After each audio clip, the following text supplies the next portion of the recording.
मैं डॉक्टर कुलदीप कुमार के सर आप सभी का बहुत बहुत स्वागत करता हूं एक नए बिंदु के साथ और एक नई कड़ी के साथ। तो जैसा कि हमारी एक श्रृंखला चल रही थी कृष्ण काव्य से संबंधित, तो उसी को लेकर उपस्थित हुआ। कृष्ण काव्य का एक टेस्ट जो है हम कर चुके हैं और आज जो है हम दूसरा टेस्ट करने वाले हैं। अगर आपने पहला टेस्ट नहीं देखा है तो वो ज़रूर देखें और उसकी पीडीएफ भी पहुंच चुकी है। आज के बाद प्रत्येक टेस्ट की पीडीएफ आपको मिलेगी, व्याख्या सहित पीडीएफ आपको मिलेगी। विशेषकर व्हाट्सएप पर भी भेज दी जाएगी। ये नंबर है अपने, कहाँ गए नंबर, 63 771 24 802 63 771 24 802 पर जो है वो पीडीएफ आपको मिलेगी। इस नंबर पर आप व्हाट्सअप करेंगे तो यहाँ मिल जाएगी। लेकिन यहाँ अगर शुरुआत करेंगे तो इतनी जल्दी मिलना आसान नहीं होगा, क्योंकि आपका नंबर सेव करने में टाइम लग सकता है 63 771 24 802। लेकिन आप संकुल मार्गदर्शन नाम से अपना ऐप है जो गूगल या प्ले स्टोर से डाउनलोड जिसे किया जा सकता है, वहाँ पर एक फ्री नोट्स नाम से एक फोल्डर बना हुआ है, ठीक है ना। वहाँ पर ये पीडीएफ प्राप्त कर सकते हैं और उसके अलावा इस पीडीएफ को निकाल भी सकते हैं। प्रत्येक प्रश्न को व्याख्या सहित करवाया गया है। पिछली जो श्रृंखला है वो भी आप देख सकते हैं। बहुत ही महत्वपूर्ण प्रश्नों का संकलन है ये। विशेषकर से शुक्ल है, नगेंद्र है, हजारी प्रसाद द्विवेदी है, गणपति चंद्र गुप्त है, इनके जो प्रमुख साहित्य इतिहास है वहीं से ये प्रश्न जो है बनाए गए हैं। ये अपनी पुस्तक है, ऑब्जेक्टिव पसंद करते हैं तो ये आप खरीद सकते हैं।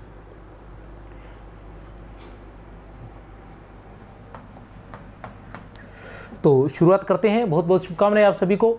एक बार फिर से आप सभी को बता दूं कि अगर आप एज ए इसे पढ़ने के रूप में भी ले सकते हैं, क्योंकि मैं इसको एज ए कोर्स के रूप में ही करवा रहा हूं, ठीक है ना, टेस्ट के रूप में नहीं। लेकिन आप इसको टेस्ट के रूप में ले सकते हैं। मैं इतना समय आपको देने वाला नहीं हूं। टेस्ट के रूप में इस तरीके से ले सकते हैं कि आप प्रश्न संख्या लिख लीजिए और अपने उत्तर लगाते जाइए और आपको पता चल जाएगा कि आपके कृष्ण काव्य में कितने प्रश्न सही है। अब जैसे ये प्रश्न आपके सामने है, आप इसको पढ़ के इसका उत्तर लगा दीजिए। फिर मैं जब तक उत्तर बताऊंगा आपको पता चल जाएगा आपका सही है या गलत है, और टोटल आकलन कर लेना, वो भी नेगेटिव मार्किंग जोड़ते हुए, ठीक है ना। इन श्री कृष्ण भक्तों के कृष्ण प्रेमोन्मत्त गोपिकाओं से घिरे हुए गोकुल के श्री कृष्ण है, ठीक है ना। क्या है कि इन भक्तों के कृष्ण प्रेमोन्मत्त गोपिकाओं से घिरे हुए गोकुल के श्री कृष्ण है, ठीक है ना। इन कृष्ण भक्तों के, इनका मतलब यहां बता दूं मैं, वैसे तो प्रश्नों में बताया नहीं जाता है।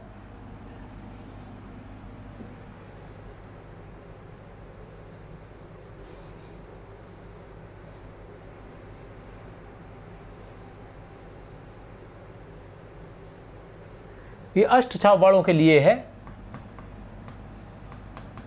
अष्टछाप के जो भक्त थे उनके लिए।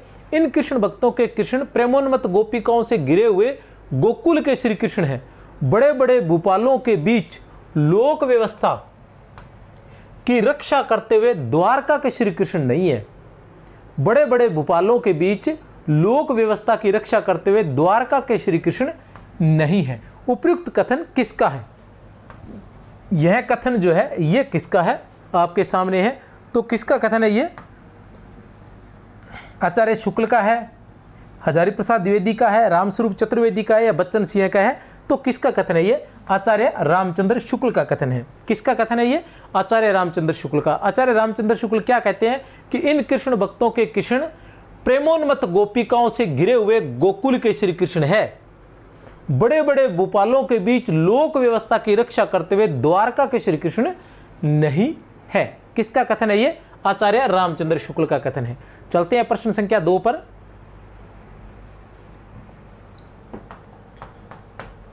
इन कृष्ण भक्त कवियों के संबंध में यह कह देना आवश्यक है कि ये अपने रंग में मस्त रहने वाले जीव थे। इन कृष्ण भक्तों के लिए यह कह देना आवश्यक है कि ये अपने रंग में मस्त रहने वाले जीव थे। तुलसीदास जी के समान लोक संग्रह का भाव इनमें न था। लोक संग्रह का भाव इनमें न था। उपयुक्त कथन किसका है? उपयुक्त कथन किसका है? हजारी प्रसाद द्विवेदी का है, मूलचंद तुलसीदास तेलीवाला का है, डॉक्टर रामकुमार वर्मा का है और आचार्य रामचंद्र शुक्ल का है। तो बताओ भाई किसका है ये है आचार्य रामचंद्र शुक्ल का है भाई। किसका है जी? आचार्य रामचंद्र शुक्ल का। क्या है रामचंद्र शुक्ल का कथन? रामचंद्र शुक्ल ने अभी तक 2 बातें आपको कही है। वो 2 बातें कौन सी है? वो 2 बातें ये है कि पहली तो वो ये कह रहे हैं कि इन कृष्ण भक्तों के जो कृष्ण हैं, ठीक है ना, इन कृष्ण भक्तों के जो कृष्ण हैं वो क्या नाम है उसका, हाँ, गोकुल के श्री कृष्ण हैं। इन कृष्ण भक्तों के जो कृष्ण हैं वो गोकुल के गोपियों से घिरे हुए प्रेमोन्मत्त श्री कृष्ण हैं। द्वारका के कृष्ण नहीं है जो बड़े बड़े भोपालों से लोक व्यवस्था करते हुए समाज की या जन की रक्षा करते हैं, वो श्री कृष्ण नहीं है। फिर वो दूसरी बात ये कह देने कि इन कृष्ण भक्तों के कवियों के संबंध में यह कह देना आवश्यक है कि ये अपने रंग में मस्त रहने वाले जीव हैं। जो कृष्ण भक्त थे वो अपने रंग में मस्त रहने वाले जीव थे। तुलसीदास जी की तरह उनकी रचनाओं में लोक संग्रह का भाव नहीं था जैसे राम में था। निम्नलिखित के आधार पर सही विकल्प का चयन कीजिए। प्रश्न तीनों के तीनों आचार्य रामचंद्र शुक्ल के हिंदी साहित्य के इतिहास से है, ठीक है ना, बता दूं मैं आपको। निम्नलिखित के आधार पर सही विकल्प चुनिए। कृष्ण भक्त कवियों ने श्री कृष्ण भगवान के चरित्र का जितना अंश लिया है वह अच्छे प्रबंध काव्य के लिए पर्याप्त न था। किसने कहा था? ये शुक्ल ने। आचार्य रामचंद्र शुक्ल लिखते हैं, क्या लिखते हैं कि कृष्ण भक्त कवियों ने श्री कृष्ण भगवान के चरित्र का जितना अंश लिया वह अच्छे प्रबंध काव्य के लिए पर्याप्त न था। कृष्ण भक्त कवियों की परंपरा अपने इष्ट देव की केवल बाल लीला और यौवन लीला लेकर ही अग्रसर हुई थी, गीत और मुक्तक के लिए ही उपयुक्त थी। तो क्या यह कथन सही है? दोनों कथन सही है, दोनों कथन शुक्ल के हैं, लेकिन दोनों कथन सही है या गलत है ये आपने बताना है। दूसरा कथन क्या है? कृष्ण भक्त कवियों की परंपरा अपने इष्ट देव की केवल बाल लीला और यौवन लीला लेकर ही अग्रसर हुई थी, गीत और मुक्तक के लिए ही उपयुक्त थी। तो उत्तर है विकल्प 1 व 2 दोनों सही है। शुक्ल जी लिखते हैं कि जो कृष्ण काव्य था वो प्रबंध काव्य के उपयुक्त नहीं था, प्रबंध काव्य के लायक नहीं था।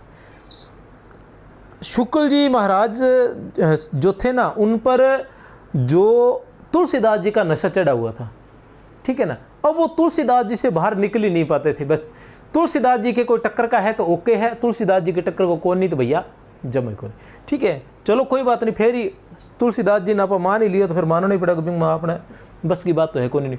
कृष्ण भक्त कवियों ने श्री कृष्ण भगवान के चरित्र का जितना अंश लिया वह अच्छे प्रबंध काव्य के लिए पर्याप्त न था। बिल्कुल सही, पर्याप्त न था, क्योंकि उन्होंने सीधे गीत लिखे थे। प्रबंध काव्य के अंदर सारी चीज़ें होती है, बचपन होता है, जवानी होती है, इस तरह से कोई उद्देश्य रहता है, ठीक है ना, जिस तरह से रामायण के अंदर है, ठीक है ना, मूल कथा होती है, सहायक कथाएं होती है, इस तरह से, ठीक है ना, अध्यायों में विभाजित होता है, ठीक है ना, जैसे रामचरितमानस रामचरितमानस जो है 7 कांडों में विभाजित है, इस तरह से बहुत सारी चीज़ें होती है। तो वो प्रबंध काव्य वाली इसमें व्यवस्था नहीं थी, ये तो गीत और मुक्त के लिए पर्याप्त है। तो अगर हमें कृष्ण काव्य के बारे में पूछा जाएगा तो कृष्ण काव्य के बारे में अधिकतर हम यही कहेंगे कि ये क्या थे, गीति काव्य या मुक्त काव्य। कृष्ण काव्य की अधिकतर रचनाओं को हम गीति काव्य या मुक्त काव्य ही मानेंगे।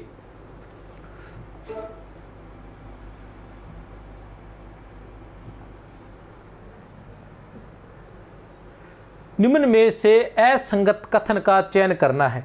असंगत कथन का चयन करना है भैया, आपने क्या करना है? असंगत कथन का चयन करना है, बहुत ही महत्वपूर्ण है। ये जानकारियां जो है ये हिंदी साहित्य के इतिहास से ली गई है, हिंदी साहित्य के इतिहास से ली गई है, ठीक है ना।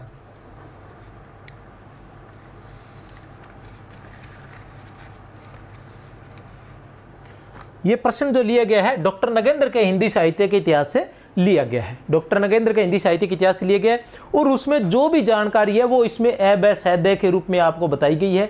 आपने संगत असंगत करना है। आप न केवल मतलब प्रश्नोत्तर करेंगे बल्कि इस व्याख्या को भी कर लेंगे, इस व्याख्या को भी आप कर सकेंगे।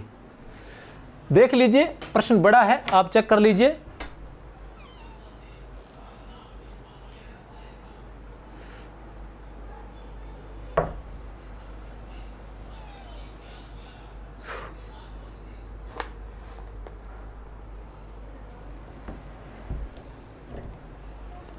और बताइए, आनंद आएगा। यहाँ न केवल आपको प्रश्नोत्तर करवाए जाएंगे, क्योंकि प्रश्नोत्तरों की तो अपने पास कमी नहीं है, ठीक है ना। इतने सारे प्रश्न हैं कि जिसकी कोई हद नहीं है, लेकिन यहाँ मैं ये कोशिश करता हूँ कि आपको आचार्य रामचंद्र शुक्ल का, डॉक्टर नगेंद्र का, हजारी प्रसाद द्विवेदी का, गणपति चंद्र गुप्त का, राम कुमार वर्मा का, लक्ष्मी सागर वार्ष्णेय का, रामस्वरूप चतुर्वेदी जी का, ठीक है ना, ये सारे बच्चन सिंह का, ये सारे के सारे इतिहास, इन सभी इतिहासों में जो महत्वपूर्ण जानकारी है वो किसी न किसी तरीके से आप तक पहुंचाई जाए। मेरा उद्देश्य ये बिल्कुल भी नहीं है कि मैं कठिन से कठिन प्रश्न बनाऊं और आपको उनमें फंसाकर आपका उत्तर गलत करवाऊं और आपको ऐसा लगे कि ये कैसे हुआ और ये वाला प्रश्न मुझे याद नहीं। ऐसा करवाना मेरा उद्देश्य नहीं है।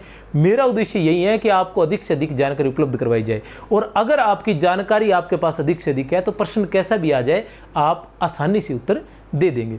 देखते हैं, वल्लभाचार्य के नाम से प्रसिद्ध 84 अपराध मार्ग सिद्धांत भी इसका दूसरा नाम है, उनके किसी अनुयायी की रचना है। आपने असंगत देखना है। विठलनाथ जी के नाम से उल्लिखित श्रृंगार रस मंडन उनकी संस्कृत पुस्तक का 18वीं शती में किया गया ब्रजभाषा रूपांतर है। विठलनाथ जी ने ब्रजभाषा गद्य में किसी ग्रंथ का निर्माण नहीं किया था। विठलनाथ जी ने ब्रजभाषा गद्य में किसी ग्रंथ का निर्माण नहीं किया था। अष्टछाप के कवि नंददास के नाम से प्रसिद्ध नासिकेता पुराण भाषा, अष्टछाप के कवि नंददास के नाम से प्रसिद्ध नासिकेता पुराण भाषा 18वीं शताब्दी के स्वामी हरिदास की रचना है। अभी आपने असंगत देखना है। तो असंगत की बात करें तो 1 नंबर पर आते हैं, वल्लभाचार्य के नाम से प्रसिद्ध 84 अपराध रचना, जिसे मार्ग सिद्धांत भी कहा जाता है, उनके किसी अनुयायी की रचना है। ये सही है, बिल्कुल असंगत नहीं है, ये सही है, ठीक है ना। डॉक्टर नगेंद्र का हिंदी साहित्य का इतिहास पढ़ेंगे तो वहां पर यह जानकारी आपको मिल जाएगी। विठलनाथ जी के नाम से उल्लिखित श्रृंगार रस मंडन उनकी संस्कृत पुस्तक का 18वीं शती में किया गया ब्रजभाषा रूपांतर है। बिल्कुल सही है। श्रृंगार रस मंडन जो रचना है, ऐसा कहा जाता है कि ये रचना तो क्या थी, संस्कृत में ही थी। ये रचना तो संस्कृत में ही थी। ये बाद में जो 18वीं ब्रजभाषा में जो हमें मिलती है रचना, वो किसकी है, वो तो उसका ब्रजभाषा रूपांतर है, ठीक है ना। 18वीं शती में किया गया था। और ये कौन सी शती के थे? विठलनाथ जी तो 15वीं शती के थे, ठीक है ना। विठलनाथ जी 15वीं शती के थे। विठलनाथ जी ने ब्रजभाषा गद्य में किसी ग्रंथ का निर्माण नहीं किया था, ये बात भी सही है। विठलनाथ जी ने ब्रजभाषा गद्य में किसी ग्रंथ का निर्माण नहीं किया था। डॉक्टर नगेंद्र के अनुसार ये एक बात जो है बिल्कुल सही है। अष्टछाप के कवि नंददास के नाम से प्रसिद्ध, अष्टछाप के कवि थे नंददास, सबसे छोटे कवि, 1533 ईस्वी में जिनका जन्म हुआ था। सबसे छोटे कवि 1533 में जिनका जन्म हुआ था। रसखान का जन्म भी 1533 में ही हुआ था, बता दूं आपको। नंददास के नाम से प्रसिद्ध इनकी एक रचना है नासिकेता पुराण भाषा। नासिकेता पुराण भाषा 18वीं शताब्दी के स्वामी हरिदास की रचना है। तो डॉक्टर नगेंद्र के अनुसार ये 18वीं शताब्दी के स्वामी हरिदास की रचना नहीं है, ये 18वीं शताब्दी के नंददास की रचना है।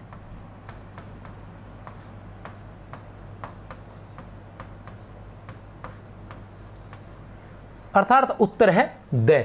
उत्तर क्या है? उत्तर है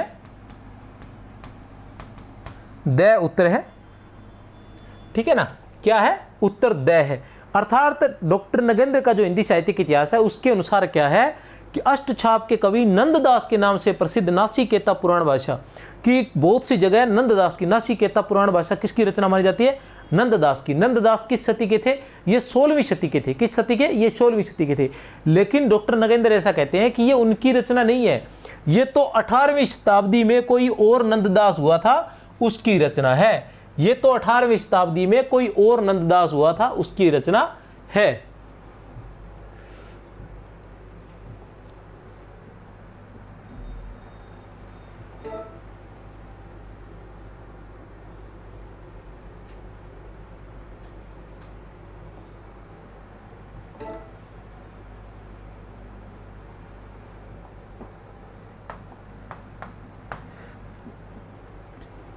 असंगत विकल्प का चयन कीजिए। किसका चयन करना है?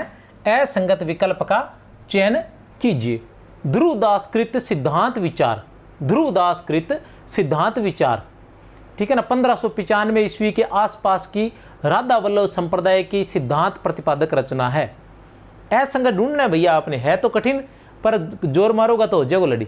ठीक है, ध्रुवदास कृत सिद्धांत विचार 1595 ईस्वी के आसपास की राधा वल्लभ संप्रदाय की सिद्धांत प्रतिपादक रचना है।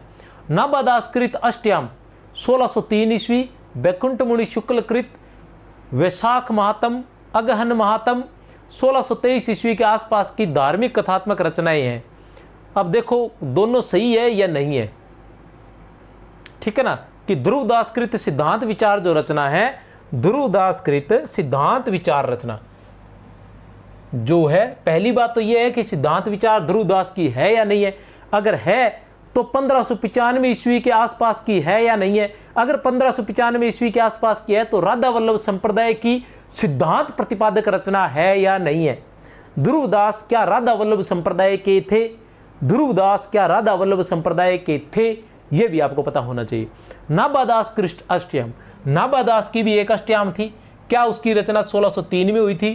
क्या बैकुंठ मुनि शुक्ल कृत वैशाख महात्म्य और अगन महात्म्य की रचना 1623 ईस्वी के आसपास की धार्मिक कथात्मक रचनाएं हैं?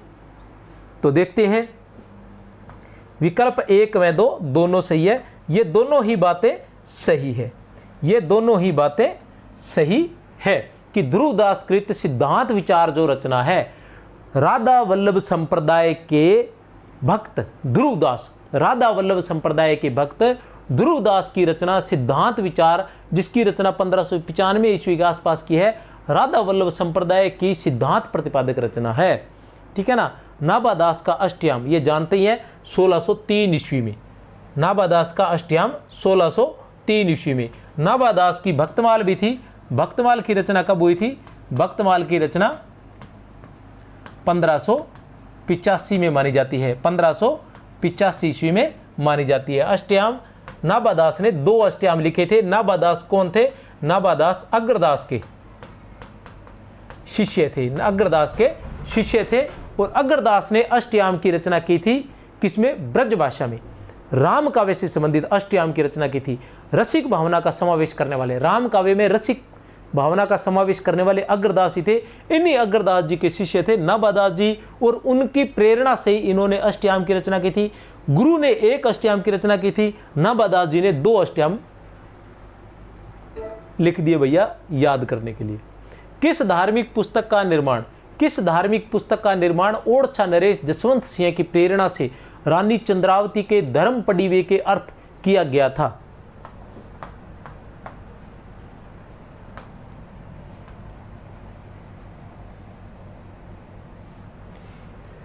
किस धार्मिक पुस्तक का निर्माण ओरछा नरेश जसवंत सिंह की प्रेरणा से रानी चंद्रावती के धर्म पड़ीवे के अर्थ किया गया था? किस धार्मिक पुस्तक का निर्माण ओरछा नरेश जसवंत सिंह की प्रेरणा से रानी चंद्रावती के धर्म पड़ीवे के अर्थ किया गया था? अगहन महात्म्य, हितामृत सिंधु, परमार्थ वचनिका, अष्टयाम। बोलो भैया, नाम देखे हुए हैं कि पहले? अष्टयाम तो देखा होगा बहुत बार, बाकी अगहन महात्म्य तो अभी दिखा कर गया हूं, बता कर गया हूं। तो उत्तर है हमारा अगहन महात्म्य। क्या है? अगहन महात्म्य।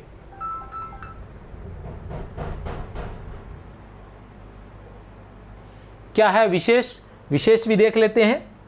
क्या लिखा गया है कि बुंदेलखंडवासी श्री बैकुंठ मुनि शुक्ल, बुंदेलखंडवासी, महत्वपूर्ण बातें हैं, अलग बातें हैं, ध्यान में रखें, थोड़ा ध्यान से पढ़ें, धीरे धीरे याद हो जाएगा। बुंदेलखंडवासी श्री बैकुंठ मणि शुक्ल द्वारा 1623 ईस्वी के आसपास, 1623 ईस्वी के आसपास लिखित वैशाख महात्म, ठीक है ना, और अगहन महात्म, वैशाख महात्म और अगहन महात्म 1623 ईस्वी के आसपास शीर्षक कथा पुस्तकों का निर्माण ओरछा नरेश जसवंत सिंह की प्रेरणा से रानी चंद्रावती के धर्म पड़ीवे के अर्थ किया गया था। ठीक है ना। ये ब्रजभाषा गद्य की जो प्रारंभिक पुस्तकें हैं उनमें बैकुंठ मुनि शुक्ल का नाम आता है। जब हम कहते हैं ना कि ब्रजभाषा गद्य की प्रारंभिक, हम भारतेंदु काल से प्रारंभिक गद्य भी पढ़ते हैं, उस गद्य के अंतर्गत ये इनका वर्णन आता है। लोक मर्यादा की स्थापना के लिए, लोक मर्यादा की स्थापना के लिए इससे उत्तम ग्रंथ न तो हिंदी में पहले लिखा गया था और न इसके बाद लिखा गया। उपयुक्त कथन किस रचना के लिए आया है? अब न तो इससे पहले और न इसके बाद, न तो इससे पहले और न इसके बाद ऐसी रचना तो थी, तो वो कौन सी थी? रामचरितमानस। कौन सी रचना थी? रामचरितमानस। कथन किसका है ये?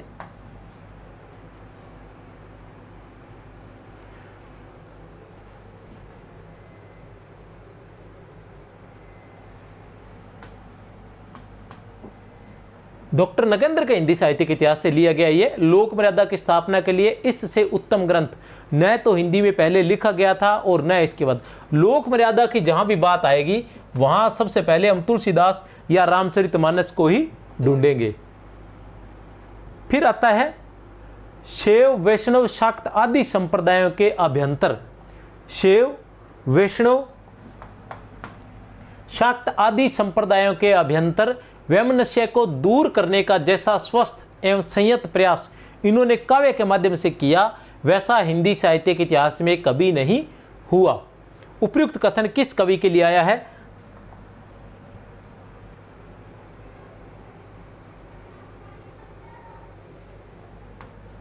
अब कहने से तात्पर्य है कि इनका समन्वय किया गया, शैव धर्म का, वैष्णव धर्म का, शाक्त धर्म का, ठीक है ना। शैव धर्म का, वैष्णव धर्म का, शाक्त धर्म का आदि संप्रदायों का वैमनस्य से दूर करने का प्रयास किसने किया था? तो किसने किया था? तुलसीदास जी ने किया था।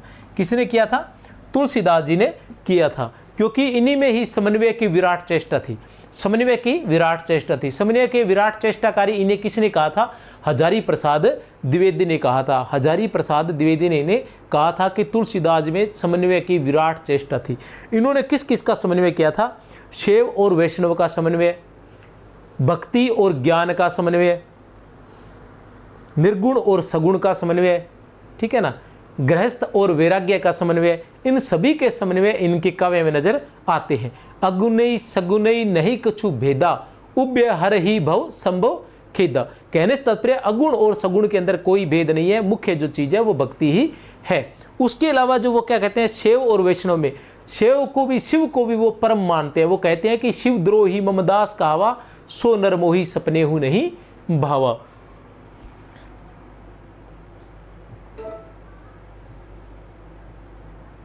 काव्य शास्त्र का उन्हें सम्यक ज्ञान था और उसका प्रयोग भी उनकी रचनाओं में हुआ। अब काव्य शास्त्र का ज्ञान किनको था भैया? सोच लेना। काव्य शास्त्र का उन्हें सम्यक ज्ञान था और उसका प्रयोग भी उनकी रचनाओं में हुआ है। इन कवियों ने छंद अलंकार का ध्यान रीति कवियों के समान नहीं रखा। इन कवियों ने छंद और अलंकार का ध्यान रीति कवियों के समान नहीं रखा, किंतु इस काव्य को छंद अलंकार विहीन भी नहीं कहा जा सकता। किंतु इस काव्य को छंद अलंकार विहीन भी नहीं कहा जा सकता। उपयुक्त कथन किस काल के कवियों के लिए आया है? यह जो कथन है किस काल के कवियों के लिए आया है? आपके सामने संत काव्य के लिए, सूफी काव्य के लिए, संत व सूफी काव्य के लिए, राम व कृष्ण काव्य के लिए। तो किसके लिए आया है? राम व कृष्ण काव्य दोनों के लिए आया है। राम व कृष्ण काव्य दोनों के लिए आया है। प्रमाणिक कथन है। डॉक्टर नगेंद्र के हिंदी साहित्य के इतिहास से यह प्रश्न जो लिया गया है, ठीक है ना। किसके लिए आया है? राम व कृष्ण काव्य। जहां राम और कृष्ण काव्य दोनों समाप्त हो जाते हैं, वहां डॉक्टर नगेंद्र के हिंदी साहित्य के इतिहास में ये मिलता है उन दोनों के लिए ही। रस रीति ध्वनि वक्रोक्ति अलंकार गुण वृत्ति। रस रीति ध्वनि वक्रोक्ति, रस रीति ध्वनि वक्रोक्ति अलंकार गुण वृत्ति आदि का प्रयोग इन कवियों ने जिस सहजता के साथ किया है, वैसी सहजता के साथ रीतिकालीन कवि भी नहीं कर सके। उपयुक्त कथन किस काल के कवियों के लिए आया है? तो यह भी राम व कृष्ण काव्य के लिए आया है। किसके लिए आया है?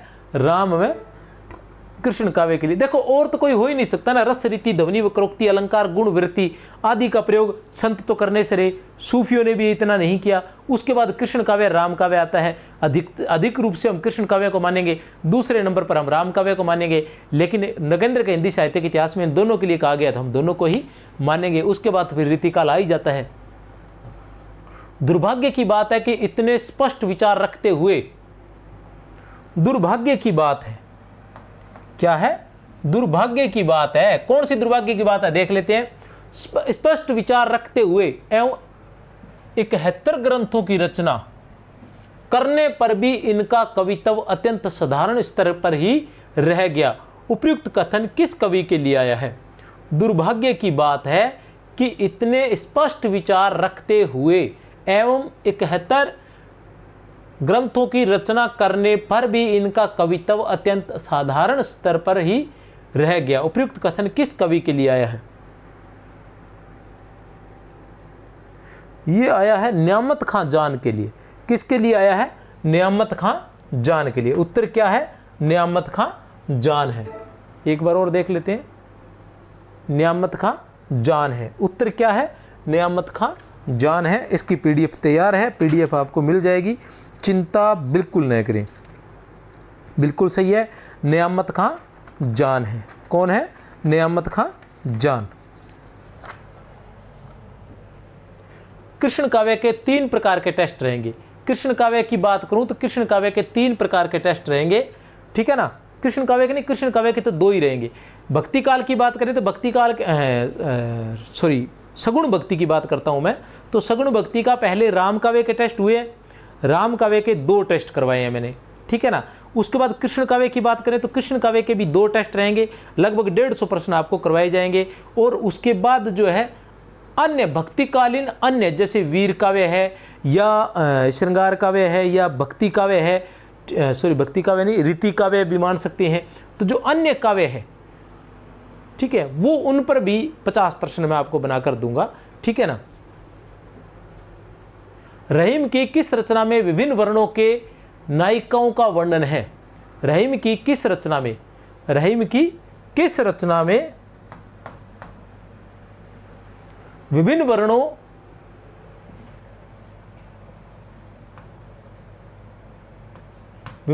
की नायिकाओं का वर्णन किया गया है? तो किसमें? नायिका भेद में, नगर शोभा में, मदनाष्टक में, खेट कौतुक जातकम में। तो किसमें? नगर शोभा में। किसमें? नगर शोभा में। नगर शोभा में रहीम की जो रचना है नगर शोभा, उसमें क्या है? जोहरिन, रंगरेजिन, तुर्किन, कैथिन, गुजरी आदि विविध जातियों की स्त्रियों का चित्रण मिलता है। नगर शोभा में जोहरिन, रंगरेजिन, तुर्किन, कैथिन, गुजरी आदि विविध जातियों की स्त्रियों का चित्रण मिलता है। अकबरी दरबार की श्रृंगारिक भावनाओं, अकबरी दरबार की श्रृंगारिक भावनाओं और मीना बाजार की झलक इस ग्रंथ में है। अकबरी दरबार की श्रृंगारिक भावनाओं और मीना बाजार की झलक इस ग्रंथ में है। नायिका भेद रचना में एक रचना और भी है इनकी, नायिका भेद रचना में नायक नायिका के अतिरिक्त सखी और उसके कर्मों तथा चतुर्विध दर्शन का वर्णन बरवे छंद में किया गया है, ठीक है ना। नायिका भेद रचना में नायक नायिका के अतिरिक्त सखी और उसके कर्मों तथा चतुर्विध दर्शन का वर्णन बरवे छंद में किया गया है, नायिका भेद रचना में। इस व्यक्ति ने प्रतिभा होने पर भी, बताइए बताइए प्रश्न का उत्तर।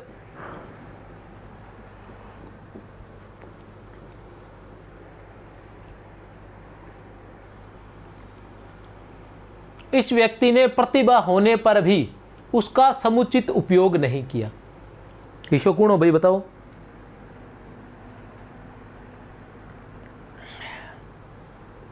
सारा ही होते, कोई एक ही कौन नहीं,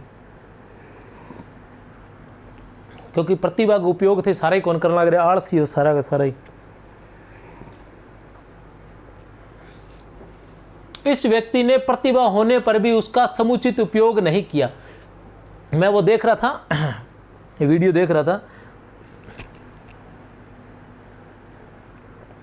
तो उसके अंदर कोई था, वो कह रहा था प्रेरणास्पद, देखता रहता हूँ कि कोई ऐसी प्रेरणास्पद बात मिल जाए जो कहकर मैं आपको प्रेरित कर पाऊँ, ठीक है ना, क्योंकि प्रेरणा भी जरूरी है ना।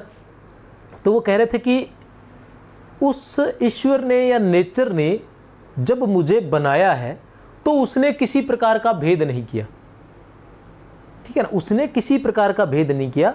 वो कहते हैं कि उस व्यक्ति को, जो सबसे सक्सेस व्यक्ति है, जिसने बहुत बड़ी सफलताएं प्राप्त की हैं, उसके पास भी 2 हाथ है, 2 पैर है, उसके पास भी एक ही दिमाग है, 2 आंखें हैं, 2 कान है, 1 मुंह है, ठीक है ना, मेरे जैसा शरीर ही उसको दिया है। जब ईश्वर ने हम दोनों में कोई भेद नहीं किया तो फिर मैं कैसे रुक जाऊं यहीं पर भी? वो जब बड़ी से बड़ी सफलता प्राप्त कर सकता है तो मैं क्यों नहीं कर सकता? ईश्वर ने भेद नहीं किया, हमने भेद किया है खुद के साथ। तो आप भी खुद के साथ इस प्रकार का भेद न करें, डटकर इसको यूज करें, क्योंकि शरीर जो है ना, इसको जितना अधिक यूज करोगे उतना ही आपके काम आएगा। ये नष्ट होने वाली चीज़ नहीं है। नष्ट होगा तो इसको संभाल के रख लोगे तो ज़्यादा जल्दी नष्ट हो जाएगा। कोई भी घर देख लो, चीज़ की तो बात अलग है, किसी चीज़ को आप रख दोगे ना चलती रहेगी। आप गाड़ी ले लो, गाड़ी को आप चलाते रहोगे तो वो इतनी जल्दी खराब नहीं, वो खराब ही नहीं होगी। और गाड़ी को आप बंद करके छोड़ दो, वो जल्दी खराब हो जाएगी। ये ऐसा ही शरीर है, इसको जितना अधिक कष्ट दोगे उतना अधिक ऊर्जावान रहेगा, और जितना कम कष्ट दोगे उतना ये बीमारियों से ग्रसित होता जाएगा। तो इसका कुछ यूज कीजिए। ये शरीर दिया है, ये शरीर खाली रोटियां खाने के लिए नहीं दिया कि रोट चेप वो करो, सुबह उठ गए रोट चेप लिया, चा सा गए, फिर दोपहर थोड़ी सी देर ने फिर रोट खा लिया, फिर दोपहर ने फिर खा लिया, फिर सो गया, फिर शाम ने फिर रोट खा लिया, फिर सो गया। तो इशू काम ना करो, ठीक है नहीं, थोड़ा सा यूज कर लियो शरीर को।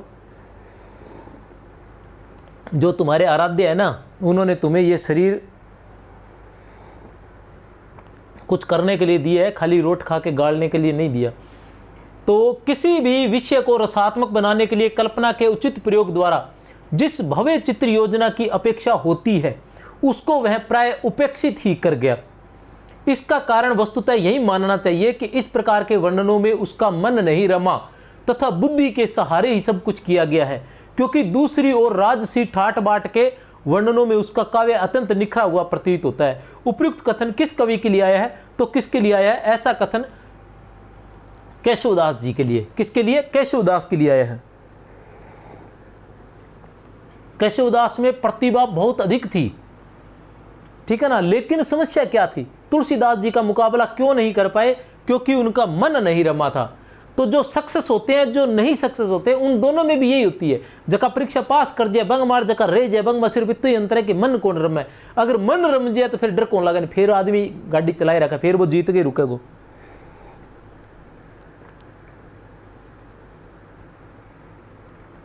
तो मन रमा लो।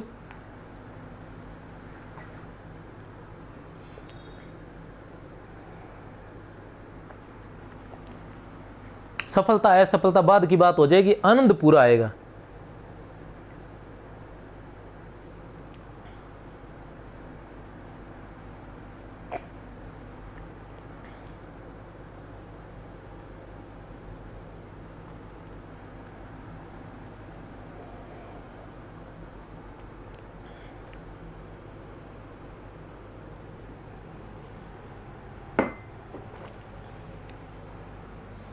लो जी, मैं तो चाय पी ली, अब मेरे अंदर तो ऊर्जा आ गई है। थे भी अगर थक गया हो तो भैया चाय पी लो। छंदों में भी कहीं कहीं अनगढ़पन है। न्यून पदतव और अधिक पदतव के कारण इनमें और भी भोंडापन आ गया है। उपयुक्त कथन किस कवि की रचनाओं के लिए आए हैं? छंदों में भी कहीं कहीं अनगढ़पन है। अब किसके छंदों में अनगढ़पन है? कथन बहुत महत्वपूर्ण है, डॉक्टर नगेंद्र का हिंदी साहित्य के इतिहास से लिया गया। भैया ठोक कर बता देता हूं, छंदों में भी कहीं कहीं अनगढ़पन है। न्यून पदतव और अधिक पदतव के कारण इनमें और भी भोंडापन आ गया है। उपयुक्त कथन किस कवि की रचनाओं के लिए आया है? तो किस कवि की? भूषण की, केशवदास की, ग्वाल की, कुलपति मिश्र की। तो किसकी रचनाओं के लिए आया है? केशवदास की रचनाओं के लिए। याद रख लेना, छंदों में भी कहीं कहीं अनगढ़पन है। न्यून पदतव और अधिक पदतव के कारण, छंदों में भी कहीं कहीं अनगढ़पन है। न्यून पदतव और अधिक पदतव के कारण इनमें और भी भोंडापन आ गया है। किसके पदों में? केशवदास के पदों में। चलते हैं आगे। असंगत विकल्प का चयन कीजिए। थाने बोला पसंद है भैया, यही वास्ते थार वास्ते मैं प्रश्न मोटा मोटा ले गया हूं। असंगत विकल्प का चयन कीजिए। निम्बार्क संप्रदाय में राधा का सब किया रूप स्वीकार किया गया है। निम्बार्क संप्रदाय में बहुत ही महत्वपूर्ण है। निम्बार्क संप्रदाय में राधा का सब किया रूप स्वीकार किया गया है और भक्ति के 5 रूपों में उज्जवल भक्ति, उज्ज्वला या उज्जवल हो सकता है, उज्ज्वला भक्ति या दाम्पत्य भक्ति को ही सर्वश्रेष्ठ माना गया है। निम्बार्क संप्रदाय के अनेक मंदिर आज भी उत्तर भारत में विद्यमान हैं। मथुरा, राधा कुंड, गोवर्धन तथा नीम गांव में निम्बार्कीय मंदिर है। राजस्थान के सलेमाबाद स्थान में इस संप्रदाय की सबसे बड़ी गद्दी है। अब बताइए दोनों कथन सही है या गलत है? दोनों कथन सही है या गलत है? पहला सही व दूसरा गलत, पहला व दोनों गलत, पहला गलत दूसरा सही, पहला व दूसरा दोनों सही। तो उत्तर है भैया, एक बार और पढ़ लो और बता सकते हो तो बता दो। एक बार और पढ़ लो और बता सकते हो तो बता दो। बताइए क्या है उत्तर? निम्बारक संप्रदाय में राधा का सविकीय रूप स्वीकार किया गया है और भक्ति के 5 रूपों में उज्ज्वला भक्ति या दाम्पत्य भक्ति को ही सर्वश्रेष्ठ माना गया है। निम्बारक संप्रदाय के अनेक मंदिर आज भी उत्तर भारत में विद्यमान हैं। मथुरा, राधा कुंड, गोवर्धन तथा नीम गांव में निम्बारकीय मंदिर है। राजस्थान के सलेमाबाद राजस्थान में इस संप्रदाय की सबसे बड़ी गद्दी है। बताइए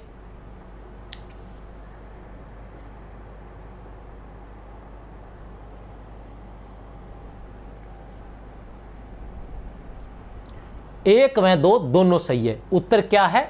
एक व दो दोनों सही है। निम्बारक संप्रदाय में राधा का सविकीय रूप स्वीकारा गया है, बिल्कुल सही है। ये बातें तुम्हें उत्तर नहीं निकालना, ये सारी बातें याद करनी है, ठीक है ना। ये सभी की सभी बातें आपको याद करनी है। निम्बारक संप्रदाय में राधा का सविकीय रूप स्वीकारा गया, याद रख लेना। निम्बारक संप्रदाय में संयोग श्रृंगार पर बल दिया गया है, ठीक है ना। संयोग भक्ति का अधिक वर्णन किया गया है। और जैसे निम्बारक संप्रदाय है और राधा वल्लभ संप्रदाय, दोनों में संयोग भक्ति है, लेकिन जो चैतन्य संप्रदाय है उसमें वियोग पर महत्व दिया गया है, याद रख लेना। निम्बारक संप्रदाय और राधा वल्लभ संप्रदाय दोनों के अंदर क्या है? दोनों में संयोग, ठीक है ना, दोनों में संयोग भक्ति पर बल दिया गया है, लेकिन जो चैतन्य संप्रदाय है उसमें वियोग भक्ति पर। निम्बारक संप्रदाय में राधा का सविकीय रूप स्वीकारा गया, याद रख लेना। और भक्ति के 5 रूपों में, भक्ति के जो 5 रूप है उनमें उज्ज्वला भक्ति या दाम्पत्य भक्ति को ही सर्वश्रेष्ठ माना गया है। निम्बारक संप्रदाय की निम्बारकाचार्य ने की थी, ध्यान ही हमें, ठीक है ना। निम्बारक संप्रदाय के अनेक मंदिर आज भी उत्तर भारत में विद्यमान हैं। कौन कौन सी जगह? मथुरा में भी है, राधा कुंड में भी है, गोवर्धन में भी है तथा नीम गांव में भी है, याद रख लेना। यहाँ इनके मंदिर है निम्बारक संप्रदाय के।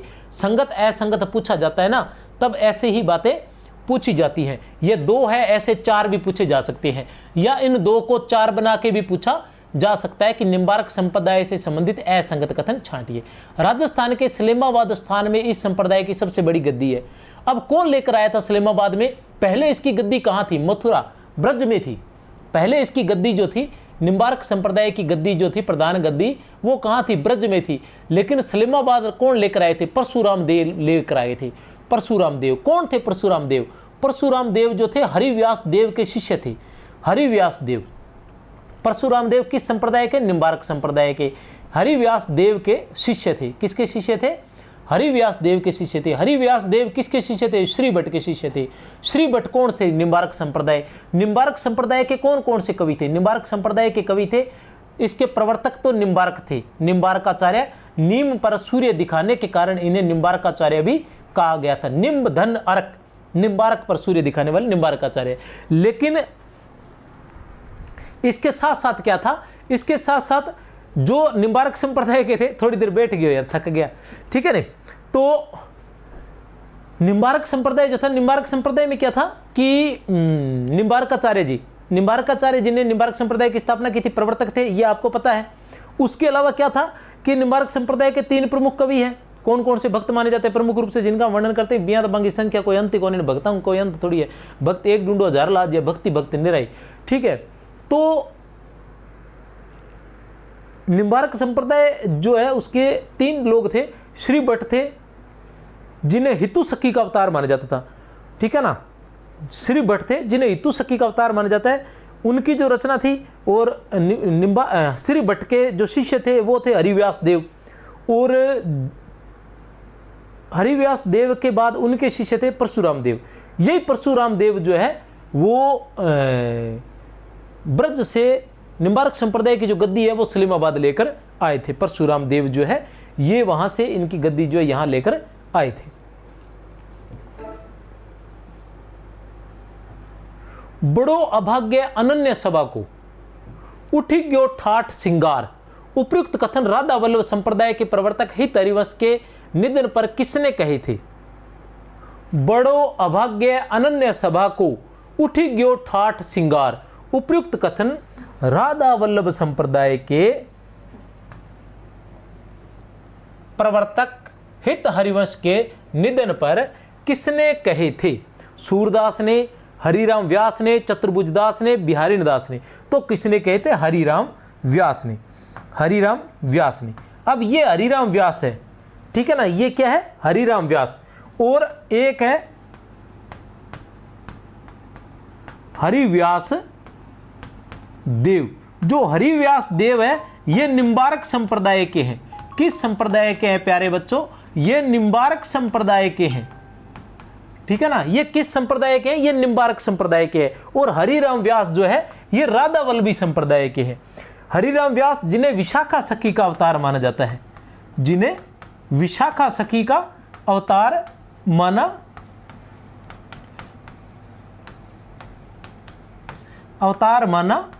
जाता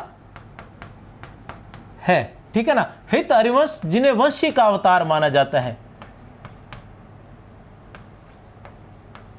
ये दो लोग हैं, ठीक है ना। निम्बारक संप्रदाय में क्या था? स्वयं निम्बारक जो थे वो निम्बारक चक्र विष्णु के चक्र के अवतार माने जाते थे, या सुदर्शन चक्र भी कह सकते हैं। विष्णु के सुदर्शन चक्र, विष्णु के सुदर्शन चक्र के अवतार माने जाते थे। वैसे इनका नाम सुदर्शन भी था, विष्णु के सुदर्शन चक्र के अवतार माने जाते थे। और इन्हीं के संप्रदाय में जैसे हरिराम व्यास है, वैसे इन्हीं के संप्रदाय में एक श्री भट्ट थे। निम्बारक संप्रदाय में जो श्री भट्ट थे वो हितु सखी के अवतार माने जाते थे। तो सारे के सारे जो है एक दूसरे के टक्कर में चलते थे कि अगर आप श्री कृष्ण की वंशी के अवतार हो तो मैं कौन हूं? मैं श्री कृष्ण का सुदर्शन चक्र का अवतार हूं। मैं श्री कृष्ण के सुदर्शन चक्र का अवतार हूं तो मैं श्री कृष्ण की वंशी का अवतार हूं। अगर आप श्री कृष्ण की विशाखा सखी के अवतार हैं तो मैं श्री कृष्ण की हितु सखी के अवतार हूं, ठीक है ना। इस तरह से टक्कर आगे बराबर चलती भैया। हरिराम व्यास विशाखा, ये हित हरिवंश ने राधा वल्लभ संप्रदाय की 1534 ईस्वी में स्थापना की थी। 1534 ईस्वी में। उम्मीद करता हूं थोड़ा बहुत समझ में आया होगा। जितना मेरे पल्ले पड़े भी तो थाना पढ़ा दिए। किस संप्रदाय के मंदिरों में राधा कृष्ण दोनों की मूर्तियां नहीं होती है, अपितु कृष्ण के विग्रह के पार्श्व में स्वर्ण पत्र पर श्री राधा अंकित होता है? इतो आसान प्रश्न है, सबसे आसान प्रश्न है ये, बहुत ही आसान प्रश्न है भैया। ओ भी कोनी हुआ तो फिर था की कोनी हुआ। किस संप्रदाय के मंदिरों में राधा कृष्ण दोनों की मूर्तियां नहीं होती है, अपितु कृष्ण के विग्रह के पार्श्व में राधा कृष्ण दोनों की मूर्तियां नहीं होती है भैया, ठीक है ना। एक ऐसा संप्रदाय है जिसमें राधा कृष्ण दोनों की मूर्तियां नहीं होती है, ठीक है ना। राधा कृष्ण दोनों की मूर्तियां नहीं होती है, केवल श्री कृष्ण की मूर्ति होती है। और पास में एक छोटी सी गद्दी लगी होती है, ठीक है ना। उस गद्दी पर स्वर्ण पत्थर पर, स्वर्ण सोने का बना हुआ एक पत्ता होता है, उस पर क्या होता है? राधा की श्री राधा लिखा होता है, श्री राधा लिखा होता है। अब जब श्री राधा लिखा हुआ था, राधा से राधा वल्लभ संप्रदाय सीधो सीधो उत्तर है भैया। कोई कोनी आवा तो फिर था क्या आवागो, ठीक है ना। राधा वल्लभ संप्रदाय, श्री राधा मतलब राधा वल्लभ संप्रदाय अंकित होता है। इसमें क्या होता है? जैसे निम्बारक संप्रदाय उसमें श्री कृष्ण को महत्व दिया गया है, चैतन्य संप्रदाय उसमें श्री कृष्ण को महत्व दिया गया है, लेकिन राधा वल्लभ संप्रदाय में राधा को महत्व दिया गया है। राधा वल्लभ संप्रदाय में राधा को महत्व दिया गया है। राधा वल्लभ से कहते हैं कि बिहारी को अगर कोई चाहे तो राधा वल्लभ संप्रदाय का मान सकता है, लेकिन नहीं माना जाएगा। लेकिन मानना चाहे तो, क्योंकि जैसे उन्होंने अपनी जो बिहारी सत्सई है उसकी जो प्रारंभ करते हैं कि वो कहां से करते हैं, वो पद है ना, मेरी बहुबादा और राधा नागरी सोए जातन की जाही परे श्याम हरिति द्युति होई। तो सबसे पहले वो राधा की आराधना करते हैं, तो उससे कोई राधा वल्लभ संप्रदाय का भी उन्हें मानना चाहे तो मान सकता है। किन संप्रदाय के मंदिरों में, ठीक है ना, दोनों की मूर्तियां नहीं होती है। और जो गद्दी पर जो श्री राधा अंकित होता है तो उसकी सेवा की जाती है, राधा की सेवा की जाती है। जब राधा की सेवा की जाती है तो उसे गद्दी सेवा नाम भी दिया गया है। किस में गद्दी सेवा होती है? तो वो राधा वल्लभ संप्रदाय में होती है। राधा वल्लभ संप्रदाय वाले जो है उनका तिल कैसे लगा होता है? जो दो इस तरह से तिलक लगा होता है, बीच में काली बिंदी होती है। तो ये जो डंडियां हैं ये श्री कृष्ण का प्रतीक है, ठीक है ना। और बीच में जो काली बिंदी है वो राधा का प्रतीक है, जो बीच में जो काली बिंदी है वो राधा का प्रतीक है। आधुनिक भारतीय भाषाओं में कृष्ण काव्य का प्रारंभ स्वीकार किया जाता है। आधुनिक भारतीय भाषाओं में कृष्ण काव्य का प्रारंभ स्वीकार किया जाता है। कहां से लिए गए ये प्रश्न लिया गया है, देख लेता हूं मैं, नगेंद्र से लिया गया, बाकी चेक कर लेता हूं।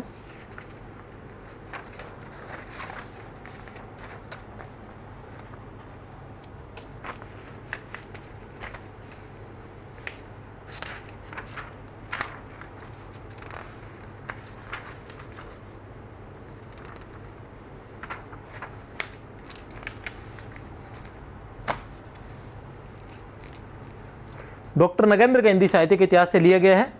क्या है? आधुनिक भारतीय भाषाओं में कृष्ण काव्य का प्रारंभ स्वीकार किया जाता है। तो कहां से किया जाता है? मैथिली कोकिल विद्यापति से, मैथिली कोकिल विद्यापति से। और बच्चन सिंह तो विद्यापति को प्रथम कवि भी मानते हैं, बच्चन सिंह तो विद्यापति को प्रथम कवि भी मानते हैं। विद्यापति से संबंधित संगत कथन आपको क्या बताना है? बिल्कुल आसान सा प्रश्न है, आपके सेवा में हाजिर है। कीर्ति लता और कीर्ति पताका की रचना अवट में हुई थी। संबंधित संगत कथन बताना है भाई। कीर्ति लता और कीर्ति पताका की रचना अवट में हुई।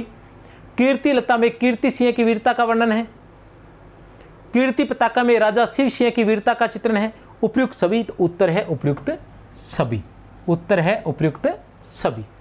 सभी के सभी कथन जो है वो संगत है, याद रख लेना। इनके बारे में कुछ रचनाएं हैं, रचनाओं के बारे में थोड़ी सी बात है, मैं बता दूं आपको। क्या है कि विद्यापति की जो रचनाएं हैं संस्कृत भाषा में कौन कौन सी रचनाएं हैं? विद्यापति की संस्कृत भाषा की रचनाएं, एक रीडिंग लगा सकते हैं आप। भू परिक्रमा, दान वाक्यावली, पुरुष परीक्षा, गंगा वाक्यावली और दुर्गा भक्ति तरंगिनी। ये जो इनकी रचनाएं हैं, संस्कृत वाली रचनाएं भी पूछ ली जाती है विद्यापति की। भू परिक्रमा, दान वाक्यावली, पुरुष परीक्षा, गंगा वाक्यावली, दुर्गा भक्ति तरंगिणी। अवहट में इनकी कौन कौन सी रचनाएं हैं? कीर्ति लता और कीर्ति पताका इनकी अवहट में लिखी गई रचनाएं हैं। अवहट में कीर्ति लता और कीर्ति पताका। अवहट का जहां भी नाम आएगा वहां नाम आएगा सुनीति कुमार चटर्जी का, जहां भी नाम आएगा सुनीति कुमार चटर्जी का नाम आएगा। मैथिली भाषा में लिखी हुई इनकी रचना है विद्यापति पदावली। जो पदावली है ये मैथिली भाषा में है, याद रख लेना, बहुत ही महत्वपूर्ण है।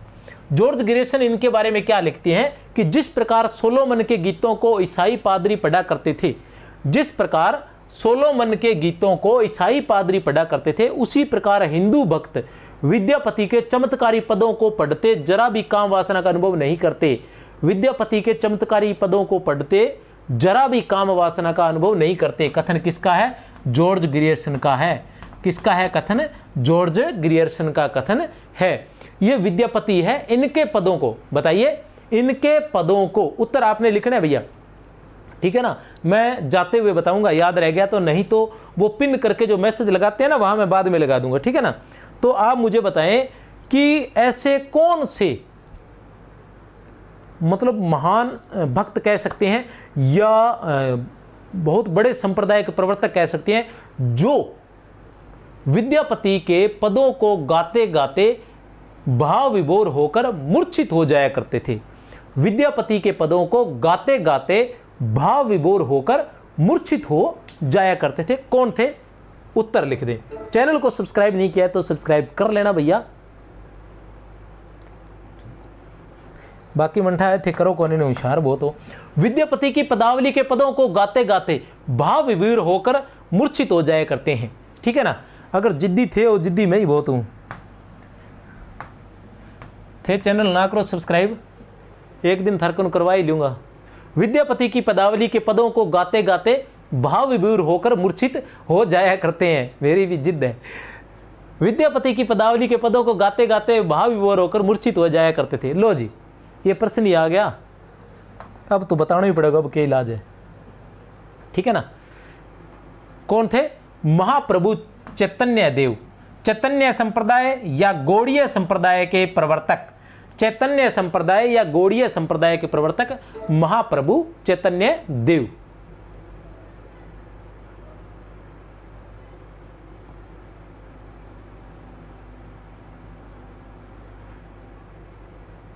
अच्छा, ये प्रश्न कहां से है?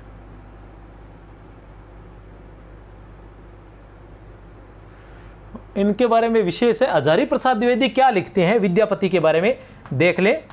हजारी प्रसाद द्विवेदी लिखते हैं कि पूर्वी प्रदेशों में विद्यापति पदावली, हजारी प्रसाद द्विवेदी लिखते हैं कि पूर्वी प्रदेशों में विद्यापति पदावली धर्म ग्रंथ की महिमा पा सकी है। ये बात जॉर्ज ग्रेसन भी कहकर गए थे कि जिस प्रकार सोलोमन के गीत गाए जाते थे पादरियों द्वारा धर्म ग्रंथ के रूप में, उसी प्रकार विद्यापति के पदों को पढ़कर भी, ठीक है ना, काम वासना का जरा भी अनुभव नहीं होता है। तो पूर्वी प्रदेशों में विद्यापति पदावली धर्म ग्रंथ की महिमा पा सकी, किसका कथन है? हजारी प्रसाद द्विवेदी का कथन है। किसका कथन है? हजारी प्रसाद द्विवेदी का। वे भक्ति के प्रसंग में विद्यापति को श्रृंगार रस के सिद्ध वाक कवि कहते हैं। श्रृंगार रस के सिद्ध वाक कवि, किसने कहा विद्यापति को श्रृंगार रस का सिद्ध वाक कवि? हजारी प्रसाद द्विवेदी ने, ठीक है ना। और इनकी विद्यापति पदावली को धर्म ग्रंथ की महिमा पास की, ऐसा किसने कहा था? हजारी प्रसाद द्विवेदी ने।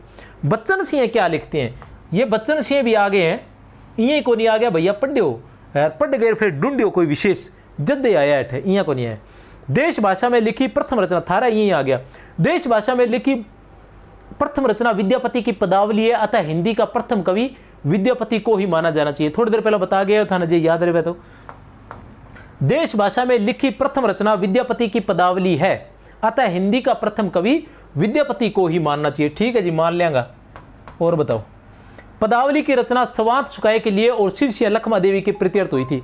अब पदावली की रचना बच्चन सिंह के अनुसार के कारण हुई तो स्वांत सुखाए के लिए। जैसे तुलसीदास जी ने रामचरितमानस की रचना स्वांत सुखाए के लिए की थी। एक तो स्वांत सुखाए भी आता है, एक होता है सबकी भलाई के लिए। वो क्या था, है ना, पद है ना, सुरसरी सम सब कह हित हुई, ठीक है ना। ऐसे पहली लाइन दिमाग से निकल रही है, सुरसरी सम सब कह हित हुई, भी गंगा के समान सबका हित करने वाले।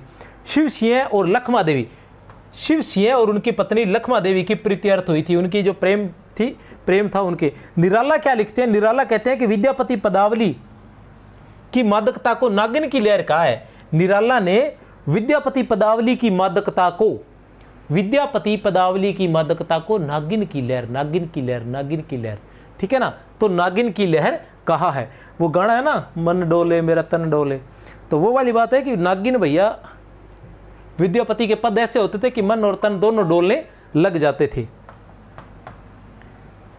बाबू ब्रजनंदन सहाय, असंगत देखना है तो असंगत जो कथन होते हैं, जो संगत असंगत वाले होते हैं, मुझे नहीं पता दूसरे अध्यापक क्या सोचते हैं, लेकिन मेरा उद्देश्य ये रहता है संगत असंगत का, कि कोई विशेष बात जो किसी हिंदी साहित्य के इतिहास में लिखी हुई है उसको आप याद कर सको, ठीक है ना, उसको आप याद कर सको। उसलिए वो सभी के सभी तथ्य मैं एक जगह इस तरह से प्रश्न के रूप में आपके सामने ले आता हूँ।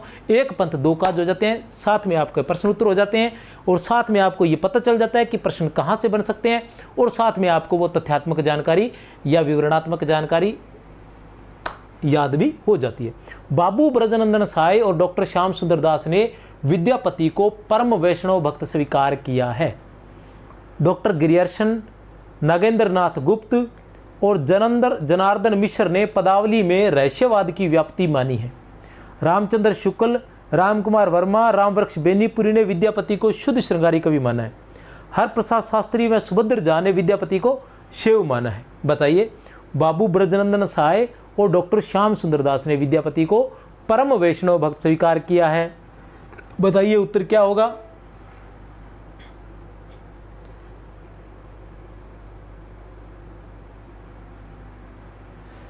देख लेते हैं, गलत बताने की बजाय, दिमाग में नहीं आ रहा मेरे भी।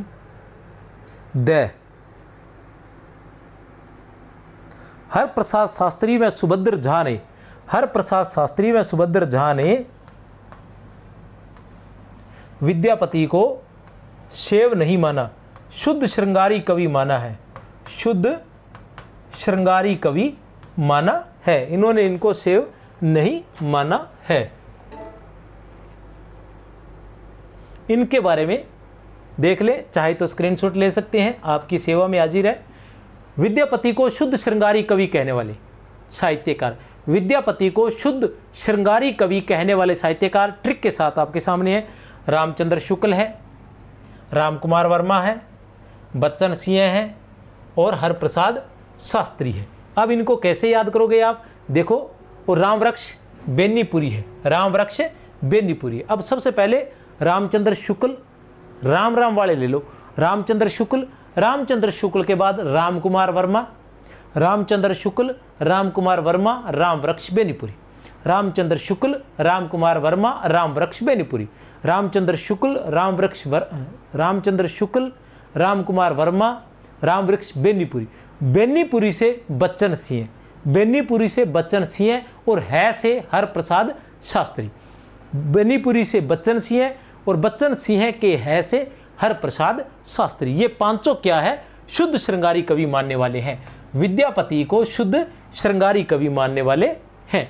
उसके बाद आता है विद्यापति को वैष्णव मानने वाले।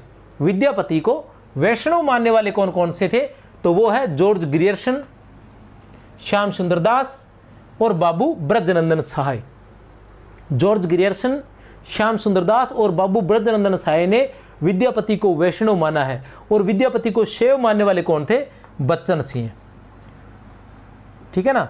बच्चन सिंह ने इनको क्या माना है, शैव माना है। बच्चन सिंह यहाँ भी आ गए, यहाँ भी आ गया, तो यहाँ तो क्या माना है इन्होंने, शुद्ध श्रृंगारी कवि भी माना है और साथ में इसको शैव भी माना है। जॉर्ज ग्रियर्सन, श्याम सुंदर दास और बाबू ब्रजनंदन सहाय, इन्होंने इनको वैष्णव माना है। ध्यान लगा लेना, इस पर पूछा जाता है प्रश्न।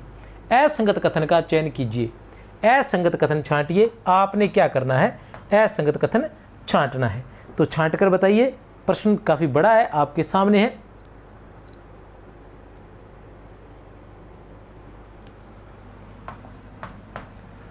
भागवत पुराण को उपजीव्य मानकर क्या छांटना है, असंगत। भागवत पुराण को उपजीव्य मानकर सूरदास ने राधा कृष्ण की अनेक लीलाओं का वर्णन सूर सागर में किया है। क्या किया है बताइए। भागवत के 12 स्कंदों से अनुरूपता के कारण कुछ विद्वान सूर सागर को भागवत का अनुवाद समझने की भूल कर बैठे हैं। सूर की दृष्टि कृष्ण के लोक रक्षक रूप पर यह दिख रही। साहित्य लहरी सूरदास के दृष्टिकूट पदों का संग्रह है, बताइए, ठीक है ना। तो मैं बता देता हूं, फिर इसका विस्तार से बता देता हूं। पहली बात, भागवत पुराण को उपजीव्य मानकर सूरदास ने राधा कृष्ण की अनेक लीलाओं का वर्णन सूर सागर में किया है, तो बिल्कुल सही है, ठीक है ना, बिल्कुल सही है। सूर सागर का संपादन नंदुलारे वाजपेयी ने किया था, जिसमें 5000 पद है, ठीक है ना। भागवत पुराण को उपजीव्य मानकर सूरदास ने राधा कृष्ण के अनेक लीलाओं का वर्णन सूर सागर में किया है, बिल्कुल सही है।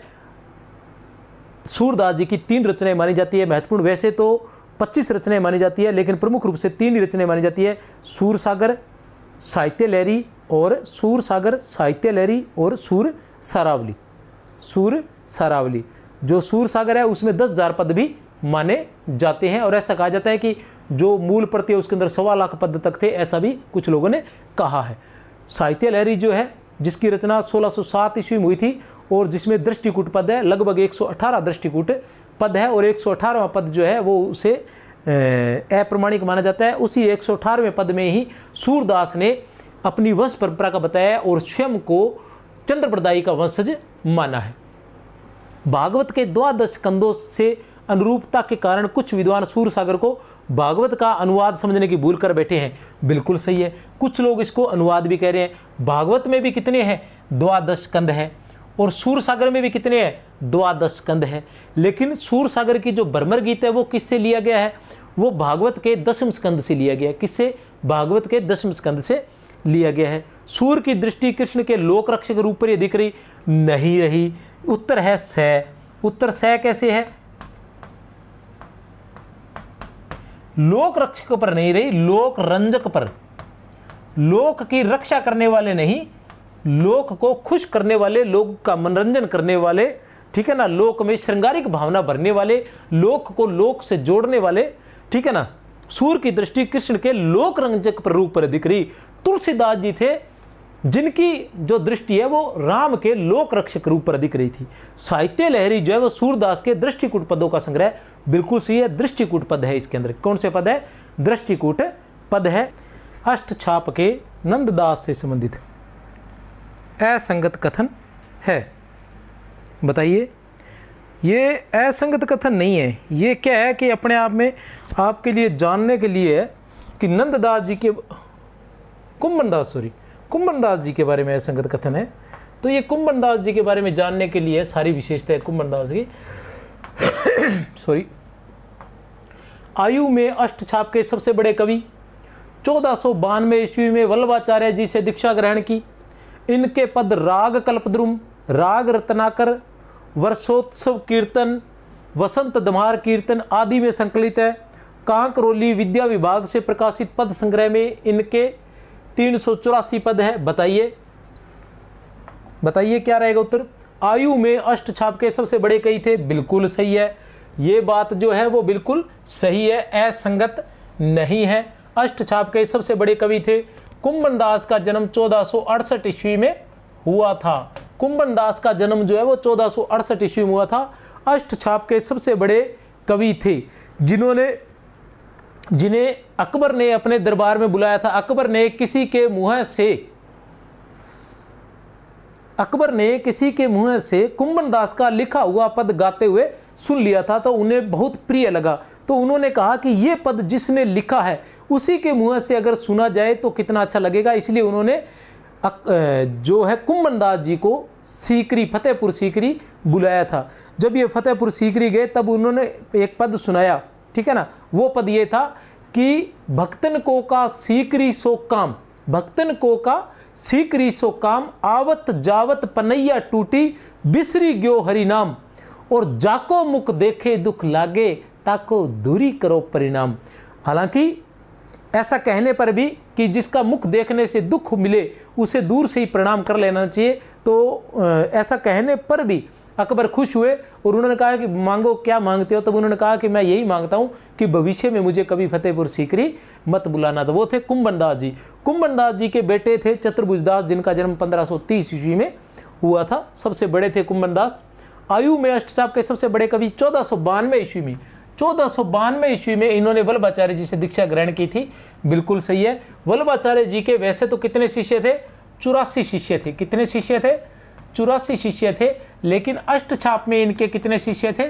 अष्टछाप में इनके 4 शिष्य थे। कितने शिष्य थे अष्टछाप में इनके?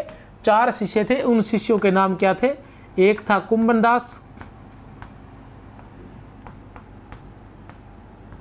दूसरे थे सूरदास, तीसरे थे परमानंद दास, और चौथे थे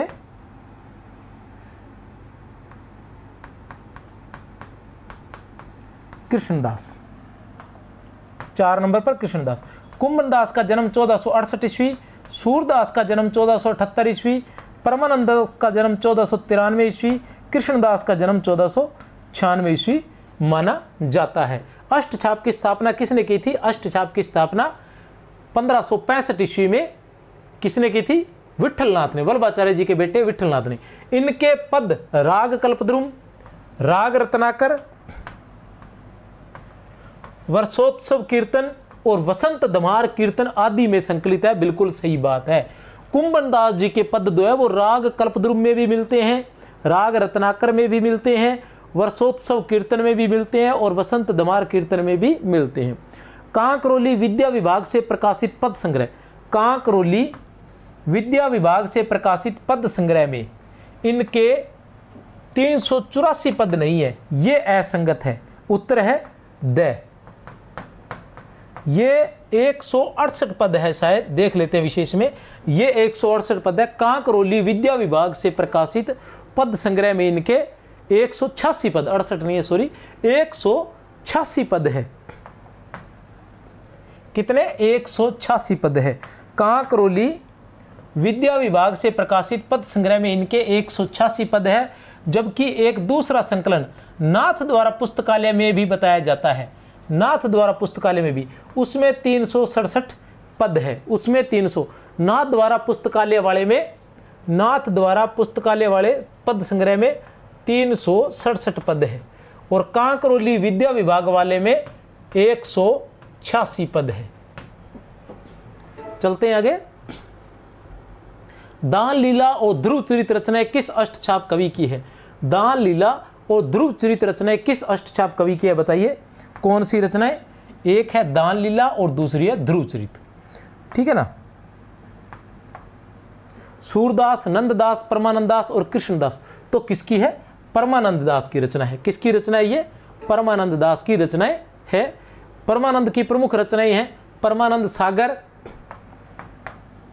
परमानंद के पद, वल्लभ संप्रदाय कीर्तन पद संग्रह, दान लीला और ध्रुव चरित। परमानंद जी के, परमानंद कौन थे? परमानंद अष्टछाप के कवि थे, प्रमुख रूप से वल्लभाचार्य जी के शिष्य थे। 1493 ईस्वी में इनका जन्म हुआ था। परमानंद सागर, परमानंद के पद, वल्लभ संप्रदाय कीर्तन पद संग्रह, दान लीला और ध्रुव चरित, ये परमानंद की प्रमुख रचनाएं मानी जाती है। परमानंद सागर, परमानंद के पद।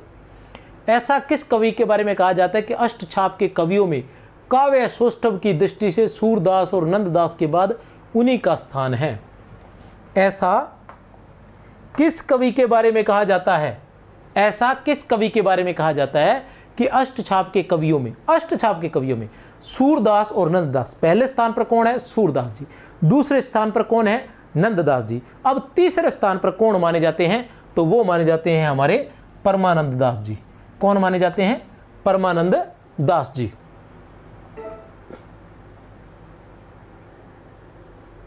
ठीक है ना। और ये जो कथन लिया गया है ये डॉक्टर नगेंद्र का हिंदी साहित्य के इतिहास से लिया गया लग रहा है मुझे।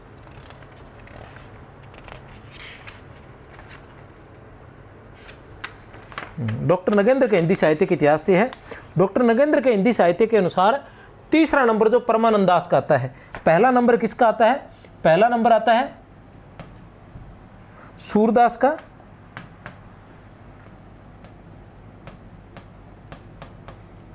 दूसरे नंबर पर आ जाते हैं नंददास, और तीसरे नंबर पर आ जाते हैं परमानंद दास। लेकिन आचार्य रामचंद्र शुक्ल ने जो इनका क्रम रखा है वो ऐसे है। एक नंबर पर आते हैं सूरदास, 2 नंबर पर आते हैं नंददास, सही है ये भी, ठीक है ना, और 3 नंबर पर आते हैं कृष्णदास, ठीक है ना। इनका जो क्रम है वो ये है। 4 नंबर पर परमानंद दास आते हैं। शुक्ल के क्रम में सूरदास, नंददास, कृष्णदास और परमानंद दास इस प्रकार आते हैं। दोनों स्वामी बाद में आते हैं। इसके बाद आता है कुंभन दास, कुंभन दास के बाद उनके बेटे चतुर्भुज दास, और दोनों स्वामी बाद में छीत स्वामी और गोविंद स्वामी, और गोविंद स्वामी। ये क्रम आचार्य शुक्ल ने रखा है। सबसे अंत में शुक्ल को रखा है, ठीक है ना, और सबसे पहले सूरदास को रखा है। और जन्म काल की दृष्टि से देखा जाए तो सबसे बड़े कुंभन दास थे और सबसे छोटे नंददास थे 1533 ईस्वी। असंगत छांटिए, असंगत आपने छांटना है। देखते हैं कौन सा है असंगत। उदो विरहो प्रेम करई, जो बिनु पुट पर गहत न रंग को रंग न रसे परे, जो घर दहे बीज अंकुर गिरी तो सत फरनी फरे। सूरदास, भक्तन को का सीकरी सो काम। कुंभन दास, जब ते प्रीति शाम ते कीनी, ता दिन ते मेरे इन नैननी, नेकु नींद न लीनी। परमानंद दास, मोह मन गिरधर छवि पर अटक्यो, ललित त्रिभंगी अंगन पर चली गयो, तन्हाई ठटक्यो। नंददास, देखते हैं कौन सा है। मेरे अंदाजे से दय होना चाहिए, ठीक है ना, उत्तर जो है वो दय होना चाहिए। देख लेते हैं उत्तर क्या होना चाहिए। दय, हाँ ठीक है, दय ही है, क्योंकि ये पद जो है ये किसका है? कृष्णदास का है। ये पद किसका है? कृष्णदास का है।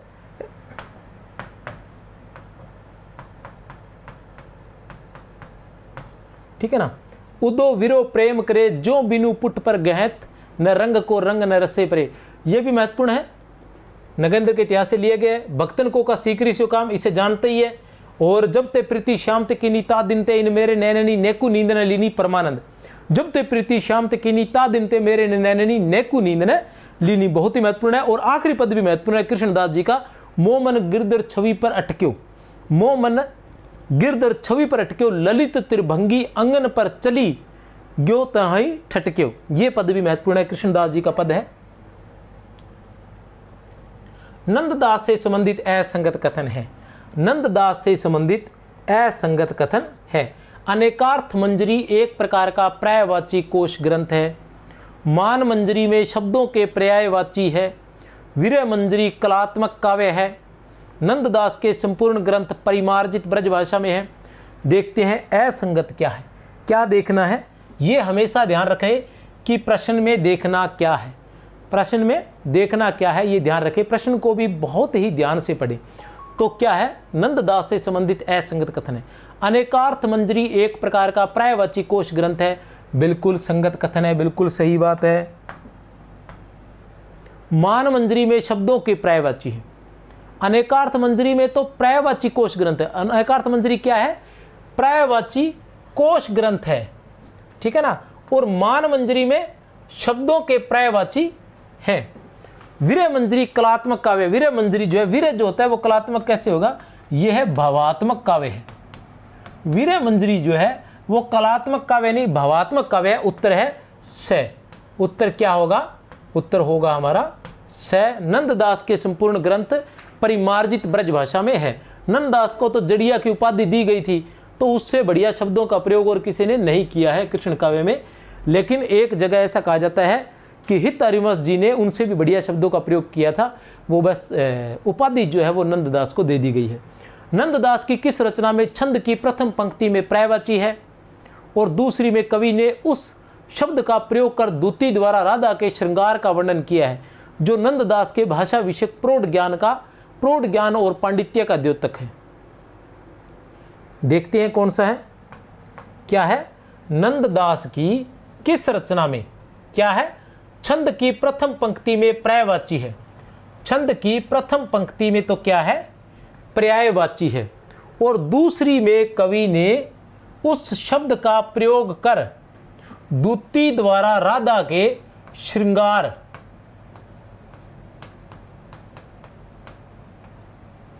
का वर्णन किया है, जो नंददास के भाषा विषयक प्रौढ़ ज्ञान का, जो नंददास के भाषा विषयक प्रौढ़ ज्ञान का, बताइए, जो नंददास के भाषा विषयक प्रौढ़ ज्ञान का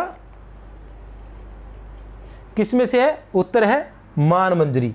क्या है उत्तर, मान मंजरी। तो आपको क्या ध्यान रखना है कि ये सारी की सारी विशेषताएं किसकी है, मान मंजरी की है।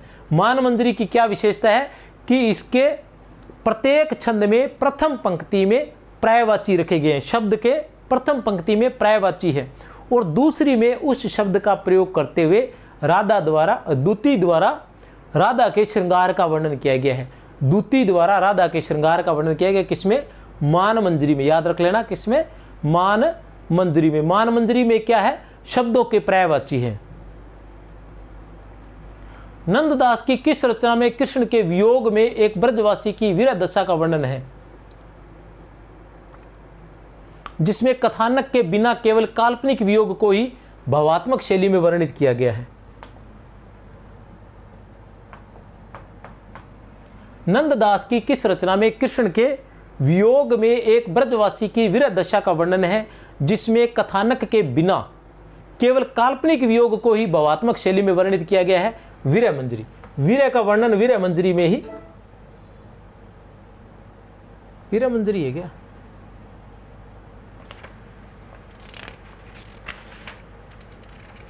बिल्कुल वीर मंजरी है।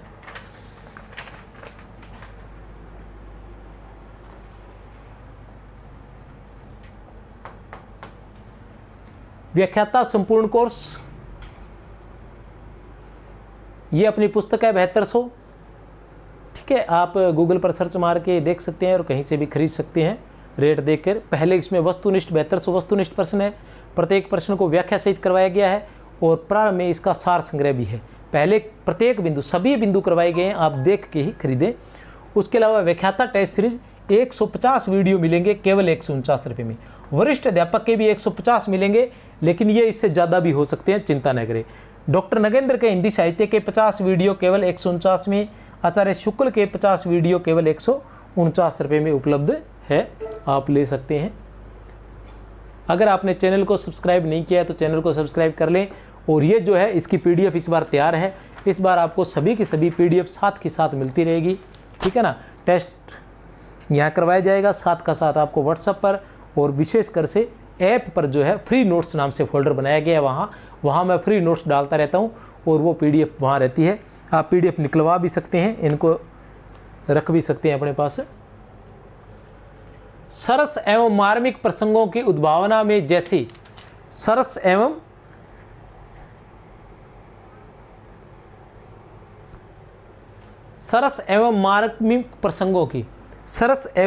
मार्मिक प्रसंगों की उद्भावना में जैसी ललित एवं मोहक पदावली इनके काव्य में मिलती है, अष्टछाप के कवियों में सूर के अतिरिक्त कहीं और नहीं मिलती। उपयुक्त कथन किस कृष्ण भक्त कवि के लिए आया है? अब सूर की टक्कर का कौन था? नंददास था। सूर की टक्कर का कौन था? नंददास था, कोई समस्या नहीं है। सरस एवं मार्मिक प्रसंगों की उद्भावना में जैसी ललित मोहक पदावली इनके काव्य में मिलती है। सरस एवं मार्मिक प्रसंगों की उद्भावना में जैसी ललित एवं मोहक पदावली इनके काव्य में मिलती है, अष्टछाप के कवियों में सूर के अतिरिक्त कहीं और नहीं मिलती। उपयुक्त कथन किस कृष्ण भक्त के लिए आया है? नंददास के लिए आया है। किस कृष्ण भक्त कवि के लिए आया है? किस अष्टछाप कवि के बारे में किंवदंती है कि अकबर का प्रसिद्ध गायक तानसेन भी उनके पास आया करता था और पद गायन की शिक्षा ग्रहण करता था।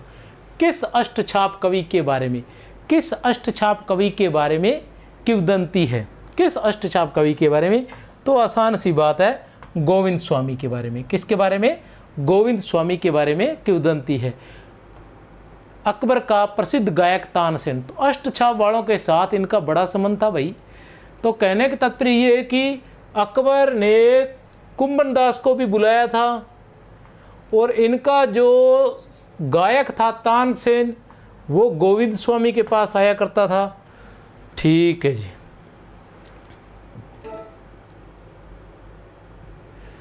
रामचरितमानस के ढंग से दोहा चौपाई में प्रबंध काव्य के रूप में कृष्ण चरित वर्णन किसने किया है? रामचरितमानस के ढंग से, जैसा रामचरितमानस में हुआ है वैसा ही, जैसा रामचरितमानस में हुआ है वैसा ही, कौन सी शैली में? दोहा चौपाई शैली में। कौन सी शैली में? दोहा चौपाई शैली में प्रबंध काव्य के रूप में कृष्ण चरित का वर्णन किसने किया है? ठीक है ना।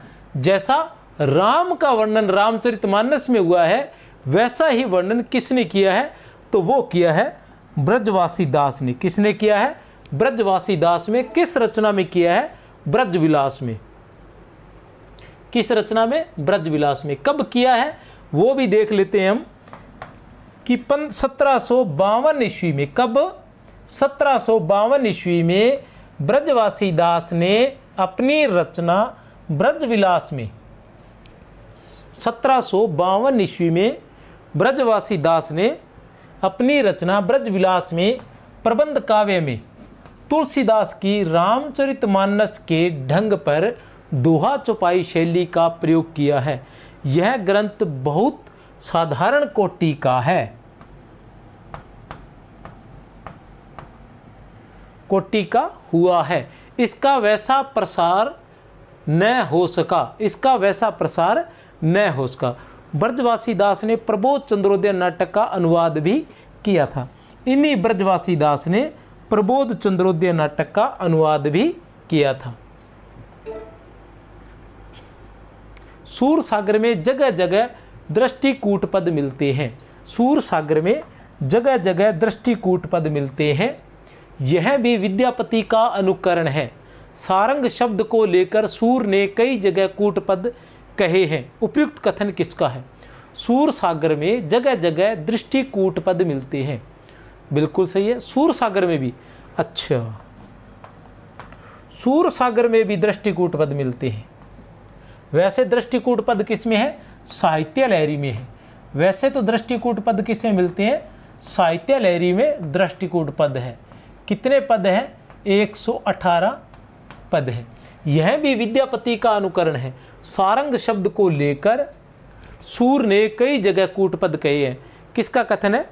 तो यह कथन है आचार्य रामचंद्र शुक्ल का कथन है। किसका कथन है? आचार्य रामचंद्र शुक्ल का कथन है।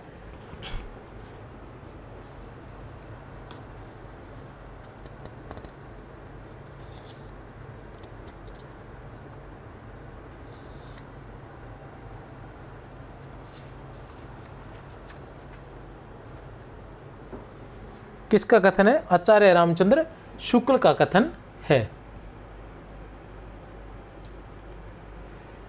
पश्चिमी हिंदी बोलने वाले सारे प्रदेशों में, थोड़ी सी व्याख्या है इसकी। शुक्ल के अनुसार क्या लिखते हैं शुक्ल जी? पश्चिमी हिंदी बोलने वाले सारे प्रदेशों में गीतों की भाषा ब्रज ही थी। गीतों की भाषा ब्रज ही थी। दिल्ली के आसपास भी गीत ब्रज भाषा में ही गाए जाते थे। यह हम खुसरो के गीतों में दिखा आए हैं। कबीर के प्रसंगों में कहा जा चुका है कि उनकी साखी की भाषा तो सदुकड़ी है। उनकी साखी की भाषा तो सदुकड़ी है, पर पदों की भाषा काव्य में प्रचलित ब्रज भाषा है। यहाँ एक पद तो कबीर व सूर की रचना में ज्यों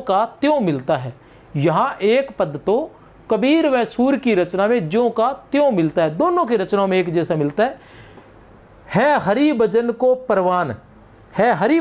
परवान नीच पावे ऊंच पदवी बाजते निशान। भजन को प्रताप ऐसो तिरे जल पाषाण। है हरि भजन को परवान नीच पावे ऊंच पदवी बाजते निशान। भजन को प्रताप ऐसो तिरे जल पाषाण। ये दोनों में मिलती है। जिस प्रकार रामचरितमानस गान करने वाले, देख लीजिए प्रश्न को, बहुत ही शानदार प्रश्न है। जिस प्रकार रामचरितमानस गान करने वाले भक्त कवियों में गोस्वामी तुलसीदास का स्थान सर्वश्रेष्ठ है, उसी प्रकार कृष्ण चरित गाने वाले भक्त कवियों में महात्मा सूरदास जी का। वास्तव में ये हिंदी काव्य गगन के सूर्य और चंद्र है। जो तन्मयता इन दोनों भक्त शिरोमणि कवियों की वाणी में पाई जाती है, वह अन्य कवियों में कहाँ? उपयुक्त कथन किसका है? ए ब स या फिर द रामचंद्र शुक्ल का है, धीरेन्द्र वर्मा का है, हजारी प्रसाद द्विवेदी का है, और या फिर रामकुमार वर्मा का है। किसका कथन है? एक बार फिर से, जिस प्रकार रामचरितमानस गान करने वाले भक्त कवियों में गोस्वामी तुलसीदास का स्थान सर्वश्रेष्ठ है, उसी प्रकार कृष्ण चरित गाने वालों में, मतलब राम का चरित गाने वालों में जिस प्रकार तुलसीदास का स्थान सर्वश्रेष्ठ है, उसी प्रकार कृष्ण का चरित गाने वालों में सूरदास का स्थान सर्वश्रेष्ठ है। वास्तव में ये हिंदी काव्य गगन के सूर्य और चंद्र है। पहले नंबर वाले तुलसीदास ये सूर्य है, और 2 नंबर वाले सूरदास चंद्र है। जो तन्मयता इन दोनों भक्त शिरोमणि कवियों की वाणी में पाई जाती है, वह अन्य कवियों में कहाँ है? उपयुक्त कथन किसका है? तो यह कथन है आचार्य रामचंद्र शुक्ल का है। किसका कथन है ये? आचार्य रामचंद्र शुक्ल का महत्वपूर्ण कथन है, याद रख लेना। सूर सागर के भ्रमर गीत अंश से संबंधित असंगत कथन है। सूर सागर के भ्रमर गीत अंश से संबंधित सूरदास का सबसे मर्म स्पर्शी और वाग्वेदग्ध्य पूर्ण अंश है। वाग्वेदग्ध्य पूर्ण अंश है। भ्रमर गीत का सगुण निर्गुण का प्रसंग सूर ने भागवत से लिया है। भ्रमर गीत का सगुण निर्गुण का प्रसंग सूर ने भागवत से लिया है। ऐसा सुंदर उपालंब काव्य और कहीं नहीं मिलता। उत्तर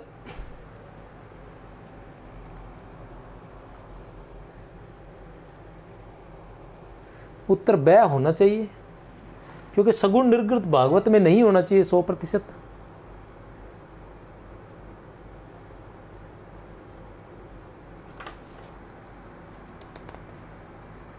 ब है, बिल्कुल सही है, उत्तर है ब। क्या है एक बार फिर से बता दूं मैं आपको और याद करवा दूं कि सूरदास का सबसे मर्म स्पर्शी और वाग वेदग्ध्य पूर्ण अंश है, ठीक है ना, भरमर गीत। क्या भरमर गीत जो है वो सूरदास का सबसे मर्म स्पर्शी और वाग विदग्ध्य पूर्ण अंश है। सूर सागर का होएगा ये फिर।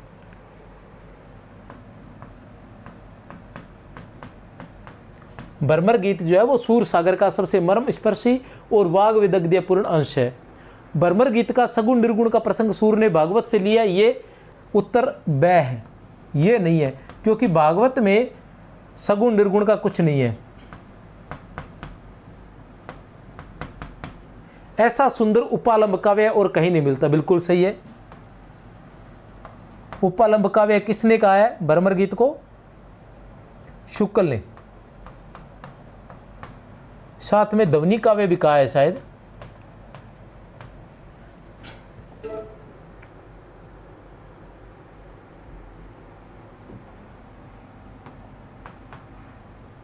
चलती हुई ब्रज भाषा में सबसे पहली साहित्यिक रचना होते हुए भी इतनी सुडोल व परिमार्जित यह रचना इतनी प्रगल्भ व काव्यपूर्ण है कि आगे होने वाले कवियों की श्रृंगार और वात्सल्य की उक्तियां सूर की जूठी सी जान पड़ती है। किसका कथन है ये? शुक्ल का कथन है। सभी कथन जो है वो सूरदास जी के लिए है और बहुत ही महत्वपूर्ण है, बहुत ही अक्सर परीक्षाओं में पूछे गए हैं। आप पुराने पेपर उठाएं और देखिए, अक्सर परीक्षाओं में ये कथन जो है पूछे गए हैं। पहला कौन सा है? चलती हुई ब्रज भाषा में सबसे पहली साहित्यिक रचना होते हुए भी इतनी सुडोल व परिमार्जित है। यह रचना इतनी प्रगल्भ व काव्यपूर्ण है कि आगे होने वाले कवियों की श्रृंगार और वात्सल्य की उक्तियां सूर की जूठी सी जान पड़ती है। सूर की बड़ी भारी विशेषता है, सूर की बड़ी भारी विशेषता है नवीन प्रसंगों की उद्भावना। प्रसंगोद्भावना करने वाली ऐसी प्रतिभा हम तुलसी में भी नहीं पाते। कथन किसका है? बहुत ही महत्वपूर्ण है, शुक्ल का कथन है। यह कथन भी शुक्ल का है कि सूर की बड़ी भारी विशेषता है नवीन प्रसंगों की उद्भावना। सूर की बड़ी भारी विशेषता है नवीन प्रसंगों की उद्भावना करना, और ऐसी नवीन प्रसंगोद्भावना हम तुलसी में भी नहीं पाते हैं। ऐसा कौन लिखते हैं? आचार्य शुक्ल। बहुत बड़ी बात है कि आचार्य शुक्ल जी ने सूरदास जी को कहीं न कहीं तुलसीदास जी से बढ़कर बताया है। वैसे इन्होंने केशव को भी बताया है। केशवदास की भी एक विशेषता इन्होंने बताई है, जो उनसे बढ़कर बताई है, वो थी, अभी याद नहीं आ रही, एक विशेषता थी जो केशवदास की है और वो सूरदास से बढ़कर तुलसीदास जी से बढ़कर बनी है। सूर सागर में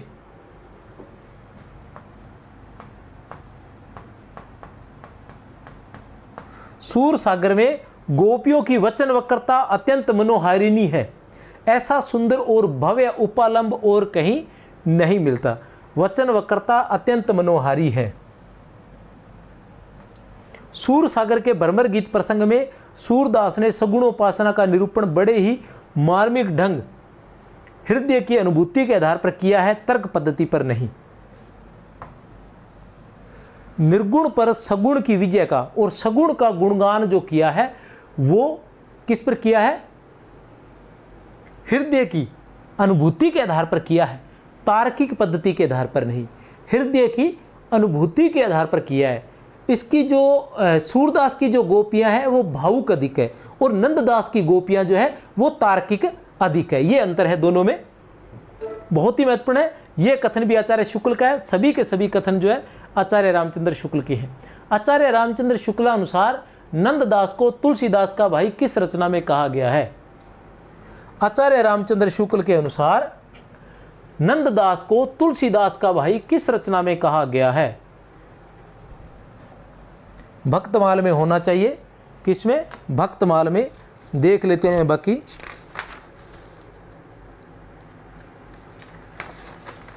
ठीक है जी।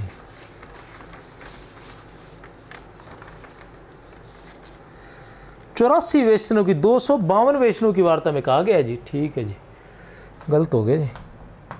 252 वैष्णव की वार्ता में, किसमें? 252 वैष्णव की वार्ता में। किसकी है दोनों रचनाएं? ये दोनों रचनाएं किसकी है? गोकुलनाथ की है।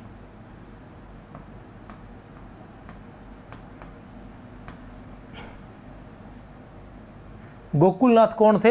विठलनाथ के पुत्र थे।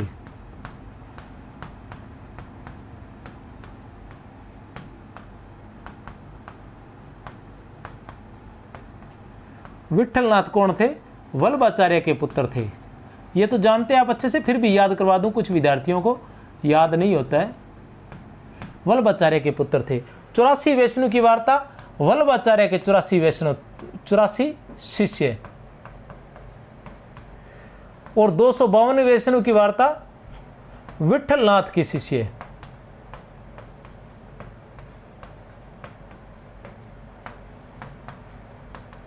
अब इसी प्रकार का प्रश्न और भी बन सकता है। किसके बारे में पूछा है? नंददास के बारे में पूछा है। नंददास किसके शिष्य थे? विठलनाथ जी के शिष्य थे। तो उनका वर्णन किसमें मिलेगा? 252 वैष्णव की वार्ता में मिलेगा, क्योंकि 252 वैष्णव की वार्ता में किसका वर्णन है? विठलनाथ जी के शिष्यों का वर्णन है। इसी तरह से अगर सूरदास जी के बारे में पूछा जाए तो वो किस में मिलेगा? 84 वैष्णव की वार्ता में, क्योंकि 84 वैष्णव की वार्ता में किसका वर्णन है? वल्लभाचार्य जी के शिष्य का, और सूरदास जी वल्लभाचार्य जी के शिष्य है। कुंभनदास जी का पूछा जाए कि कहाँ से, तो 84 वैष्णव की वार्ता, ठीक है ना। परमानंद दास जी 84 वैष्णव की वार्ता, और कृष्णदास जी 84 वैष्णव की वार्ता से। ये अपने को ध्यान रखना है, ठीक है ना।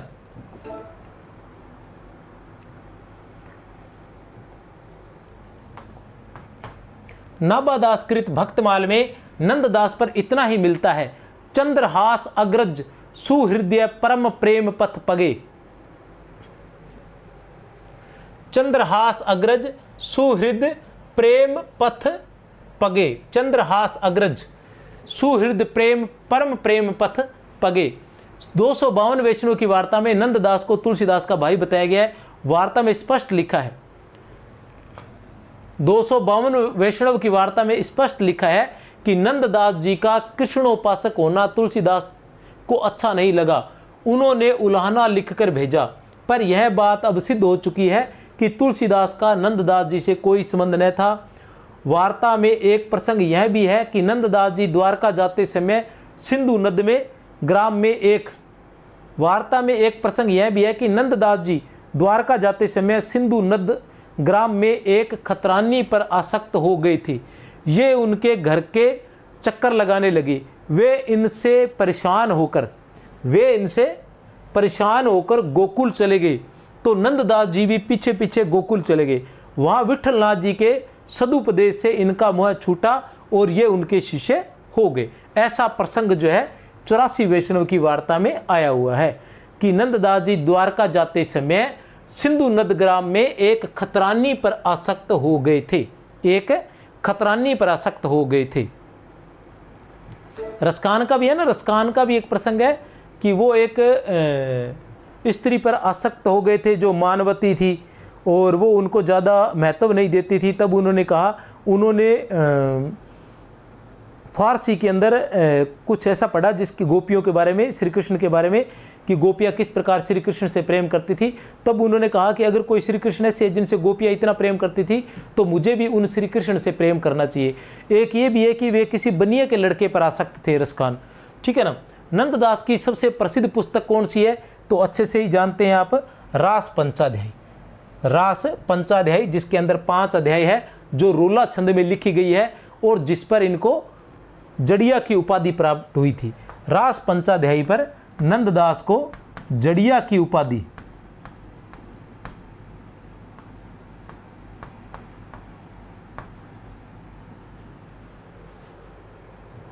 रोला छंद किसमें है? रोला छंद में है। ये रास पंचाध्यायी रोला छंद में लिखी गई है। इस रचना में कृष्ण की रास लीला का अनुप्रासादी युक्त साहित्यिक भाषा में विस्तार के साथ वर्णन है। आचार्य रामचंद्र शुक्ल के अनुसार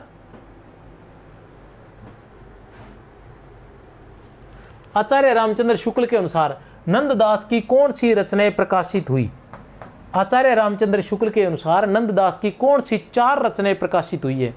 रूप मंजरी, रस मंजरी, रास पंचाध्यायी, भ्रमर गीत, रास पंचाध्यायी, भ्रमर गीत, अनेकार्थ मंजरी, अनेकार्थ माला, सुदामा चरित, मान मंजरी, ज्ञान मंजरी, दान लीला, भ्रमर गीत, रास पंचाध्यायी, दान लीला, वीर मंजरी।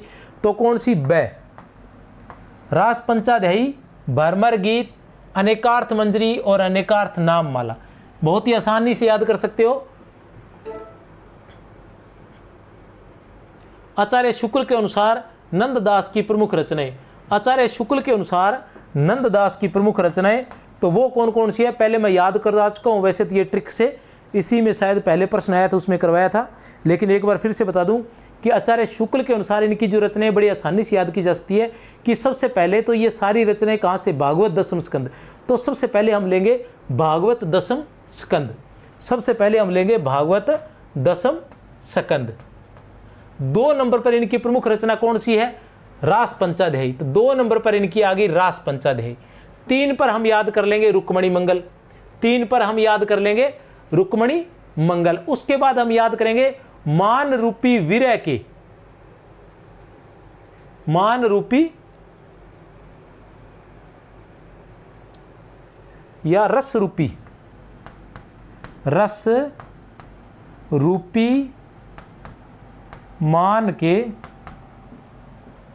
विरह अनेक।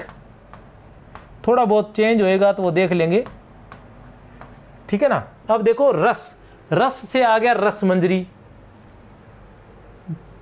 रूप से आ गया रूप मंजरी, रूप से आ गया रूप मंजरी, मान से आ गया मान मंजरी, विरह से आ गया विरह मंजरी, ठीक है ना। अनेक से आ गया अनेकार्थ मंजरी, अनेकार्थ माला, माला से आ जाएगा दान लीला और मान लीला, दान लीला और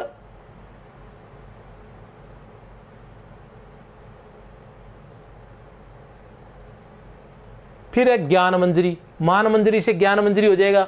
उसके अलावा 2 रचनाएं आसानी से याद कर सकते हैं, श्याम सगाई और सुदामा चरित, श्याम सगाई और सुदामा चरित। गद्य में 2 अन्य ग्रंथ हैं, हितोपदेश और नासिकेत पुराण। हितोपदेश और नासिकेत पुराण ये शुक्ल के अनुसार है। वैसे नासिकेत पुराण भाषा को तो नगेंद्र के हिंदी साहित्य के अनुसार, ये आचार्य शुक्ल के इतिहास में है नासिकेत पुराण। और वैसे नासिकेत पुराण में डॉक्टर नगेंद्र के हिंदी साहित्य के इतिहास में ऐसा लिखा गया है कि नासिकेत पुराण जो है वो नंददास की रचना नहीं है, वो 18वीं शताब्दी में कोई और नंददास हुआ था उसकी रचना है। रास पंचाध्यायी अब तक 4 प्रकाशित हुई है, रास पंचाध्यायी, अनेकार्थ मंजरी, अनेकार्थ माला और भ्रमर गीत, 2 जो महत्वपूर्ण है। रास पंचाध्यायी भ्रमर गीत दोनों महत्वपूर्ण है, उसके अलावा अनेकार्थ मंजरी, अनेकार्थ माला, ठीक है। ज्ञान व मान रूपी, ये है ट्रिक, सॉरी, ज्ञान व मान रूपी रस के विरह अनेक, ज्ञान व मान रूपी रस के विरह अनेक। इस तरीके से, वैसे मैं करवा चुका हूं पीछे, उसी तरीके से याद करना, ये खाली रिवाइज करवाया मैंने। आचार्य रामचंद्र शुक्ल के अनुसार नंददास के गद्य में रचित 2 ग्रंथ हैं। आचार्य रामचंद्र शुक्ल के अनुसार नंददास के गद्य में रचित, अभी बताकर गए हैं, हितोपदेश और नासिकेत पुराण, हितोपदेश और नासिकेत पुराण। उत्तर है ब। नाभाजी के भक्तमाल के अनुकरण पर किस भक्त कवि ने भक्त नामावली की रचना की थी?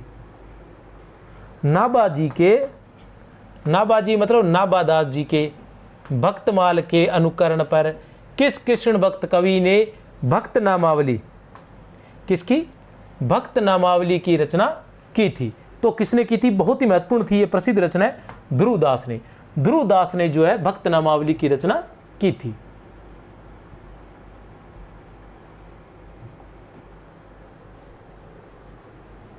पढ़िए।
इनकी भाषा चलती, सरस और शब्दाडंबर मुक्त होती थी।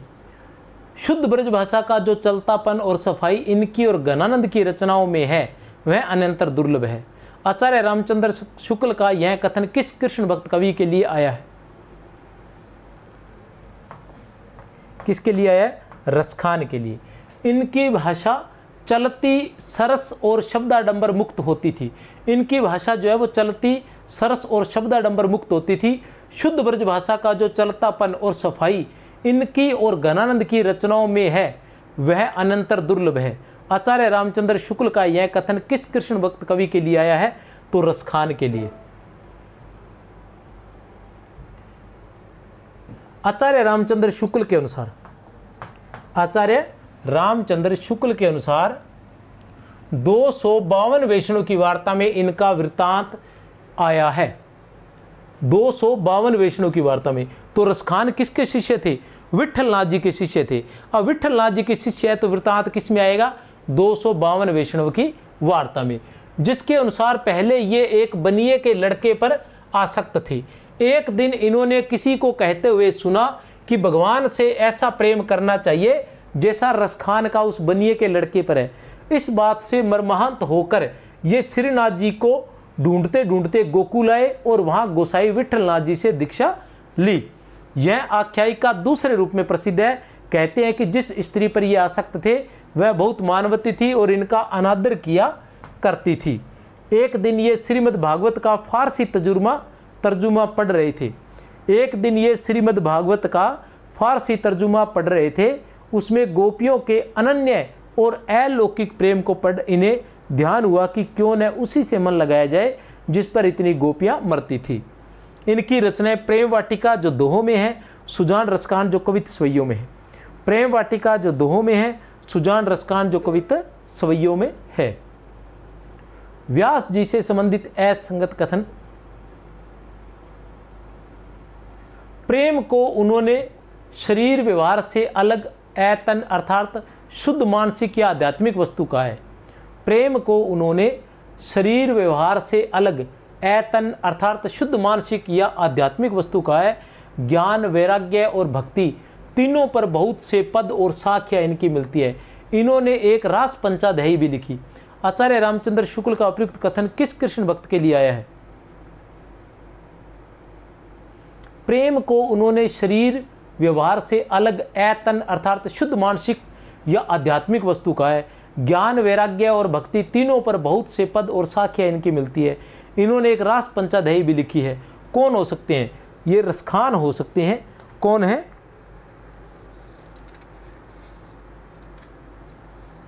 अच्छा, हरिराम व्यास। हरिराम व्यास की रास पंचाध्यायी भी है। शुक्ल के अनुसार हो सकती है भाई। प्रेम को उन्होंने शरीर व्यवहार से अलग ऐतन अर्थात शुद्ध मानसिक या आध्यात्मिक वस्तु कहा है। ज्ञान, वैराग्य और भक्ति तीनों पर बहुत से पद और साख्या इनकी मिलती है। इन्होंने एक रास पंचाध्यायी भी लिखी। आचार्य रामचंद्र शुक्ल का उपयुक्त कथन किस कृष्ण भक्त कवि के लिए आया है? बिल्कुल सही है जी। आचार्य शुक्ल लिखते हैं कि प्रेम को इन्होंने शरीर व्यवहार से अलग ऐतन अर्थात शुद्ध मानसिक या आध्यात्मिक वस्तु कहा है। ज्ञान, वैराग्य और भक्ति तीनों पर बहुत से पद और साख्या इनकी मिलती है। इन्होंने एक रास पंचाध्यायी भी लिखी है जिसे कुछ लोगों ने भूल से सूर सागर में मिला लिया है। इनकी रचना के, ठीक है ना, तो ये किसकी है? किसके बारे में? हरिराम व्यास के बारे में है। उपयुक्त जो कथन है आचार्य शुक्ल का किसके लिए? हरिराम व्यास के लिए है। बहुत ही महत्वपूर्ण है। ये कवि हमारे साहित्य में प्रेम माधुर्य का जो सुधा स्रोत, ये कवि हमारे साहित्य में प्रेम माधुर्य का जो सुधा स्रोत बहा गए हैं, उनके प्रभाव से हमारे काव्य क्षेत्र में सरसता और प्रफुल्लता बराबर बनी रहेगी। दुखवाद की छाया आकर टिकने न पाएगी। इन भक्तों का हमारे साहित्य पर बड़ा भारी उपकार है। उपयुक्त कथन किन के लिए आया है? संत कवियों के लिए, सूफी कवि के लिए, कृष्ण। तो माधुर्य भाव की जहाँ बात आएगी कृष्ण भक्त आ जाएंगे। माधुर्य भाव की, प्रेम और माधुर्य की, सुधा स्रोत की बात आएगी, स्रोत की, तो कौन रहेंगे? कृष्ण भक्त रहेंगे। किस कृष्ण भक्त कवि ने अन्य कृष्ण भक्तों के समान गीत काव्य का आश्रय लेकर कवित्व सवैयों में अपने सच्चे प्रेम की व्यंजना की है? किस कृष्ण भक्त कवि ने अन्य कृष्ण भक्तों के समान गीत काव्य का आश्रय न लेकर कवित्व सवैयों में अपने सच्चे प्रेम की व्यंजना की है? तो कवित्व सवैये किसने लिखे थे? रसखान ने। किसने लिखे थे? प्रेम वाटिका और सुजान रसखान। प्रेम वाटिका जो दोहों में थी और सुजान रसखान जो है वो कवित्व सवैये थे।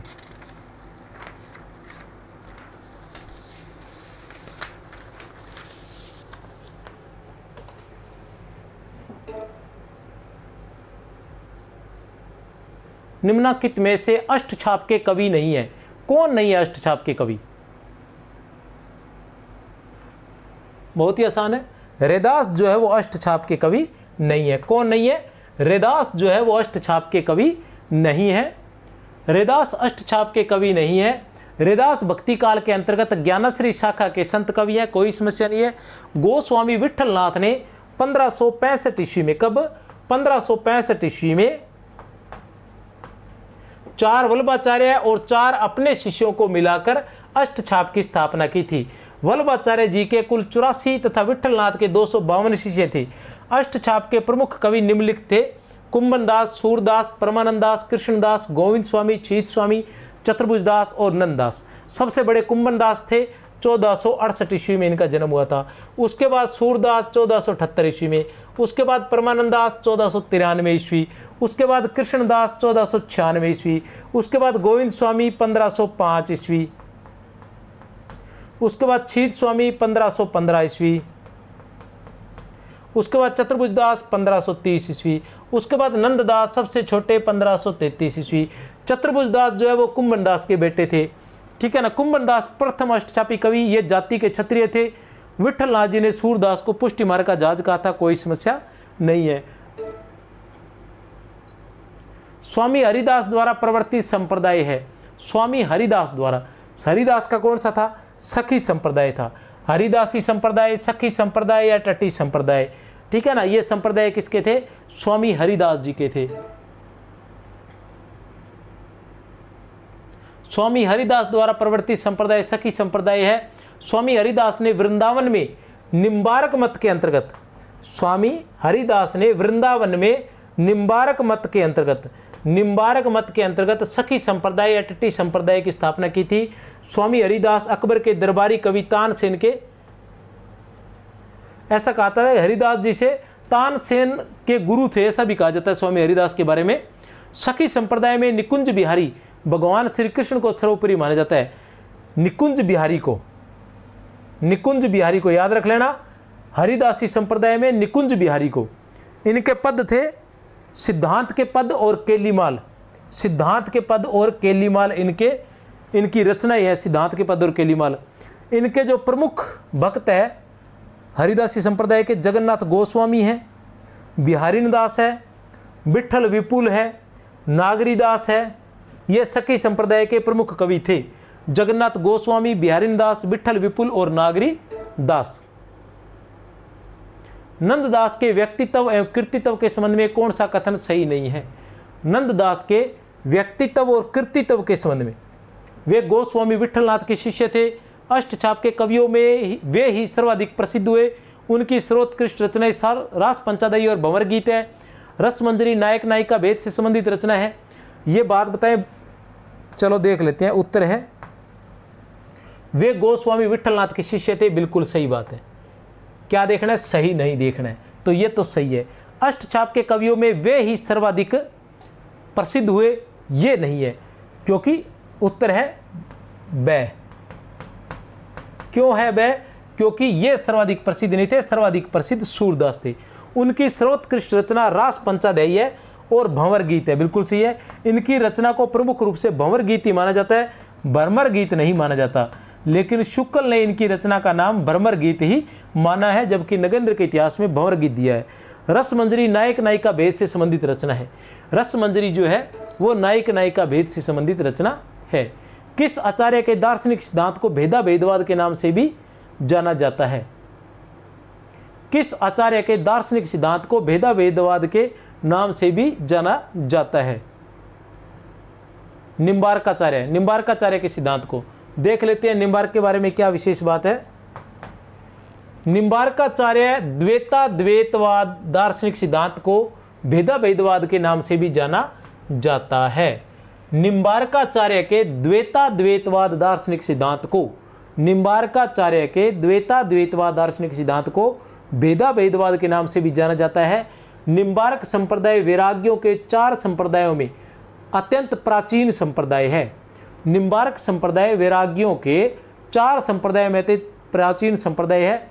इस संप्रदाय को हंस संप्रदाय, कुमार संप्रदाय और सनकादिक संप्रदाय भी कहते हैं, क्योंकि इसके आदि प्रवर्तक जो है वो हंस भगवान माने जाते हैं, इसलिए इसको हंस संप्रदाय, कुमार संप्रदाय और सनकादिक संप्रदाय भी कहते हैं। इस संप्रदाय का सिद्धांत द्वैताद्वैतवाद, दार्शनिक आधार द्वैताद्वैतवाद कहलाता है। इसे ही भेदाभेदवाद भी कहा जाता है। मथुरा में स्थित ध्रुव टिल्ले पर निम्बार्क संप्रदाय का प्राचीन मंदिर है। मथुरा में ध्रुव टिल्ले पर निम्बार्क संप्रदाय का प्राचीन मंदिर है। यहाँ शायद परशुराम देव जो है वो यहाँ पूजा किया करते थे। निम्नलिखिताचार्य उनके दार्शनिक सिद्धांत। निम्बार्क संप्रदाय, निम्बार्क संप्रदाय कहाँ था? ब्रज में था, और ब्रज से उसे राजस्थान में लाने वाले कौन थे? परशुराम देव। परशुराम देव थे। उन्होंने ब्रज संप्रदाय की प्रमुख पीठ सलेमाबाद में स्थापित की थी। राजस्थान के सलेमाबाद में स्थापित करने वाले कौन थे? ये थे। राजस्थान में निम्बार्क संप्रदाय का प्रचार प्रसार करने वाले भी परशुराम देव थे। वल्लभाचार्य के विषय में कौन सा कथन सही नहीं है? वल्लभाचार्य के इस विषय में कौन सा कथन सही नहीं है? इनका दार्शनिक सिद्धांत शुद्ध अद्वैतवाद कहलाता है। इनके मत को पुष्टि मार्ग कहा जाता है। इन्होंने अणुभाष्य, सुबोधनी टीका आदि ग्रंथों की रचना की। मूलतः इनका संबंध रामानुजाचार्य के श्री संप्रदाय से स्थिर किया जाता है। वल्लभाचार्य जी के विषय में कौन सा कथन सही नहीं है? सही नहीं देखना है। इनका दार्शनिक सिद्धांत जो है वो शुद्ध अद्वैतवाद है, बिल्कुल सही है। वल्लभाचार्य जी का जो दार्शनिक सिद्धांत है वो शुद्ध अद्वैतवाद ही है। वल्लभाचार्य जी का जो दार्शनिक सिद्धांत है वो शुद्ध अद्वैतवादी है। निम्बार्क संप्रदाय का कौन सा था? द्वैताद्वैतवाद। ठीक है ना। इनके मत को पुष्टि मार्ग कहा जाता है, बिल्कुल सही है। इनके मत को पुष्टि मार्ग कहा जाता है। सूरदास की मृत्यु पर विठलनाथ जी ने कहा था कि पुष्टि मार्ग को जहाज जात है, जाको कछु लेनो हो सो ले। हित हरिवंश जी की मृत्यु पर हरिराम व्यास ने कहा था कि बड़ो अभाग्य अनन्य सभा को उठी गयो ठाठ सिंगार। इन्होंने अणुभाष्य, सुबोधनी टीका आदि ग्रंथों की रचना की, ये भी बिल्कुल सही है। मूलतः इनका संबंध रामानुजाचार्य के श्री संप्रदाय से, ये असंगत है, ये सही नहीं है। यही उत्तर है हमारा। ठीक है ना। इनका संबंध रामानुजाचार्य के श्री संप्रदाय से नहीं, इनका संबंध विष्णु स्वामी के कौन सा संप्रदाय था?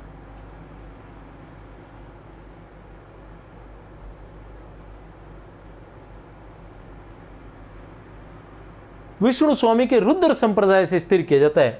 इनका जो संबंध है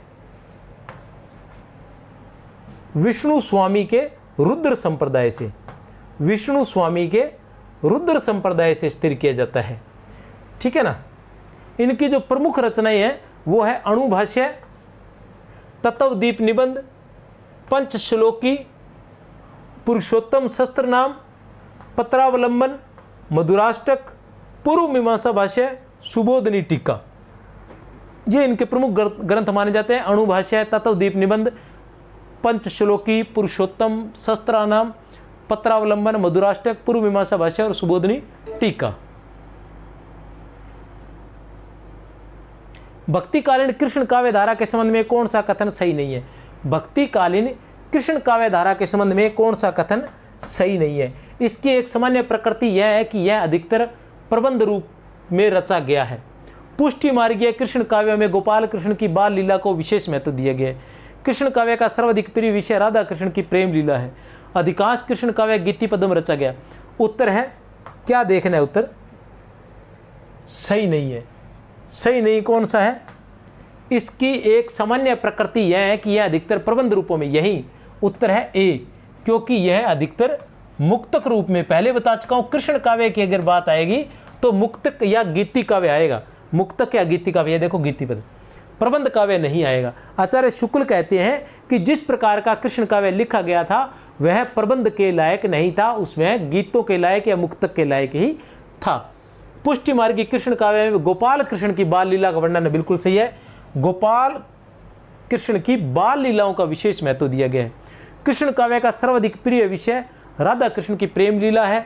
अधिकांश कृष्ण काव्य गीति पदों में रचा गया है, अधिकांश कृष्ण काव्य जो है वो गीति पदों में रचा गया है।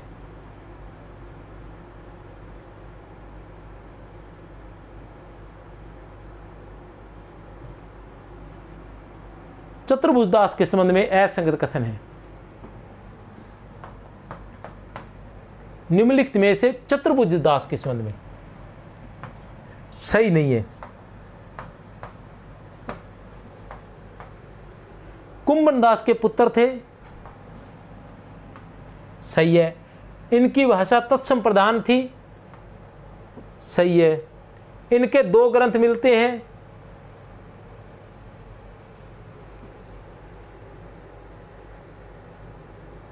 सही नहीं है। हितजू को मंगल इनकी काव्य कृति है, ये भी सही नहीं है। उत्तर रहेगा मुझे लग रहा है 1 और 2, ए रहना चाहिए उत्तर। देख लेते हैं हितजू का मंगल, क्योंकि द्वादश हितजू का मंगल, हितजू का मंगल वो तो नहीं है।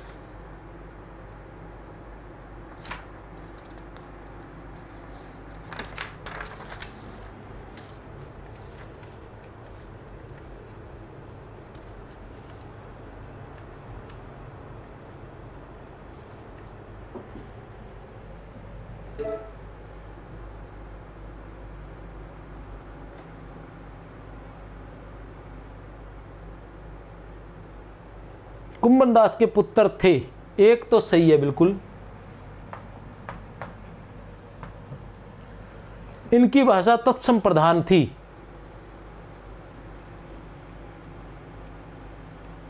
इनके 2 ग्रंथ मिलते हैं,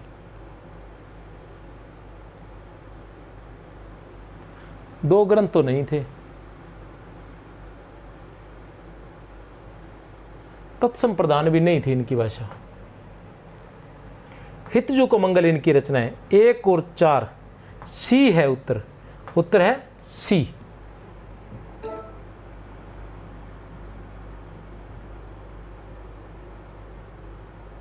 किस रस की अभिव्यक्ति में सूरदास संसार के सर्वश्रेष्ठ कवियों में गिने जाते हैं?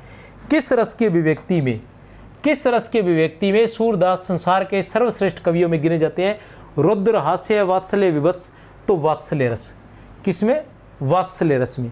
तो ये था कृष्ण काव्य। काफ़ी सारे प्रश्न करवा दिए हैं व्याख्या सहित। मुझे लग रहा है लगभग कृष्ण काव्य आपके समझ में आ गया होगा। अगर क्लास पसंद आई है तो चैनल को सब्सक्राइब कर लेना, और इसकी PDF जो है इस नंबर पर मिल जाएगी, या व्हाट्सअप कर देना। वैसे तो संकुल मार्गदर्शन के नाम से अपना ऐप है, जिसे आप गूगल पर प्ले स्टोर पर जाकर जिसे डाउनलोड कर सकते हैं। उसमें फ्री नोट्स नाम से एक फ़ोल्डर बना हुआ है, उस फोल्डर में इसकी PDF आपको मिल जाएगी। नहीं तो आप 63 771 24 802 पर व्हाट्सअप करें, वहाँ पर इसकी आपको PDF मिल जाएगी, जिसे आप निकलवा कर बाद में पढ़ सकते हैं। मेरी तरफ से आप सभी को बहुत बहुत शुभकामनाएं। जय हिंद।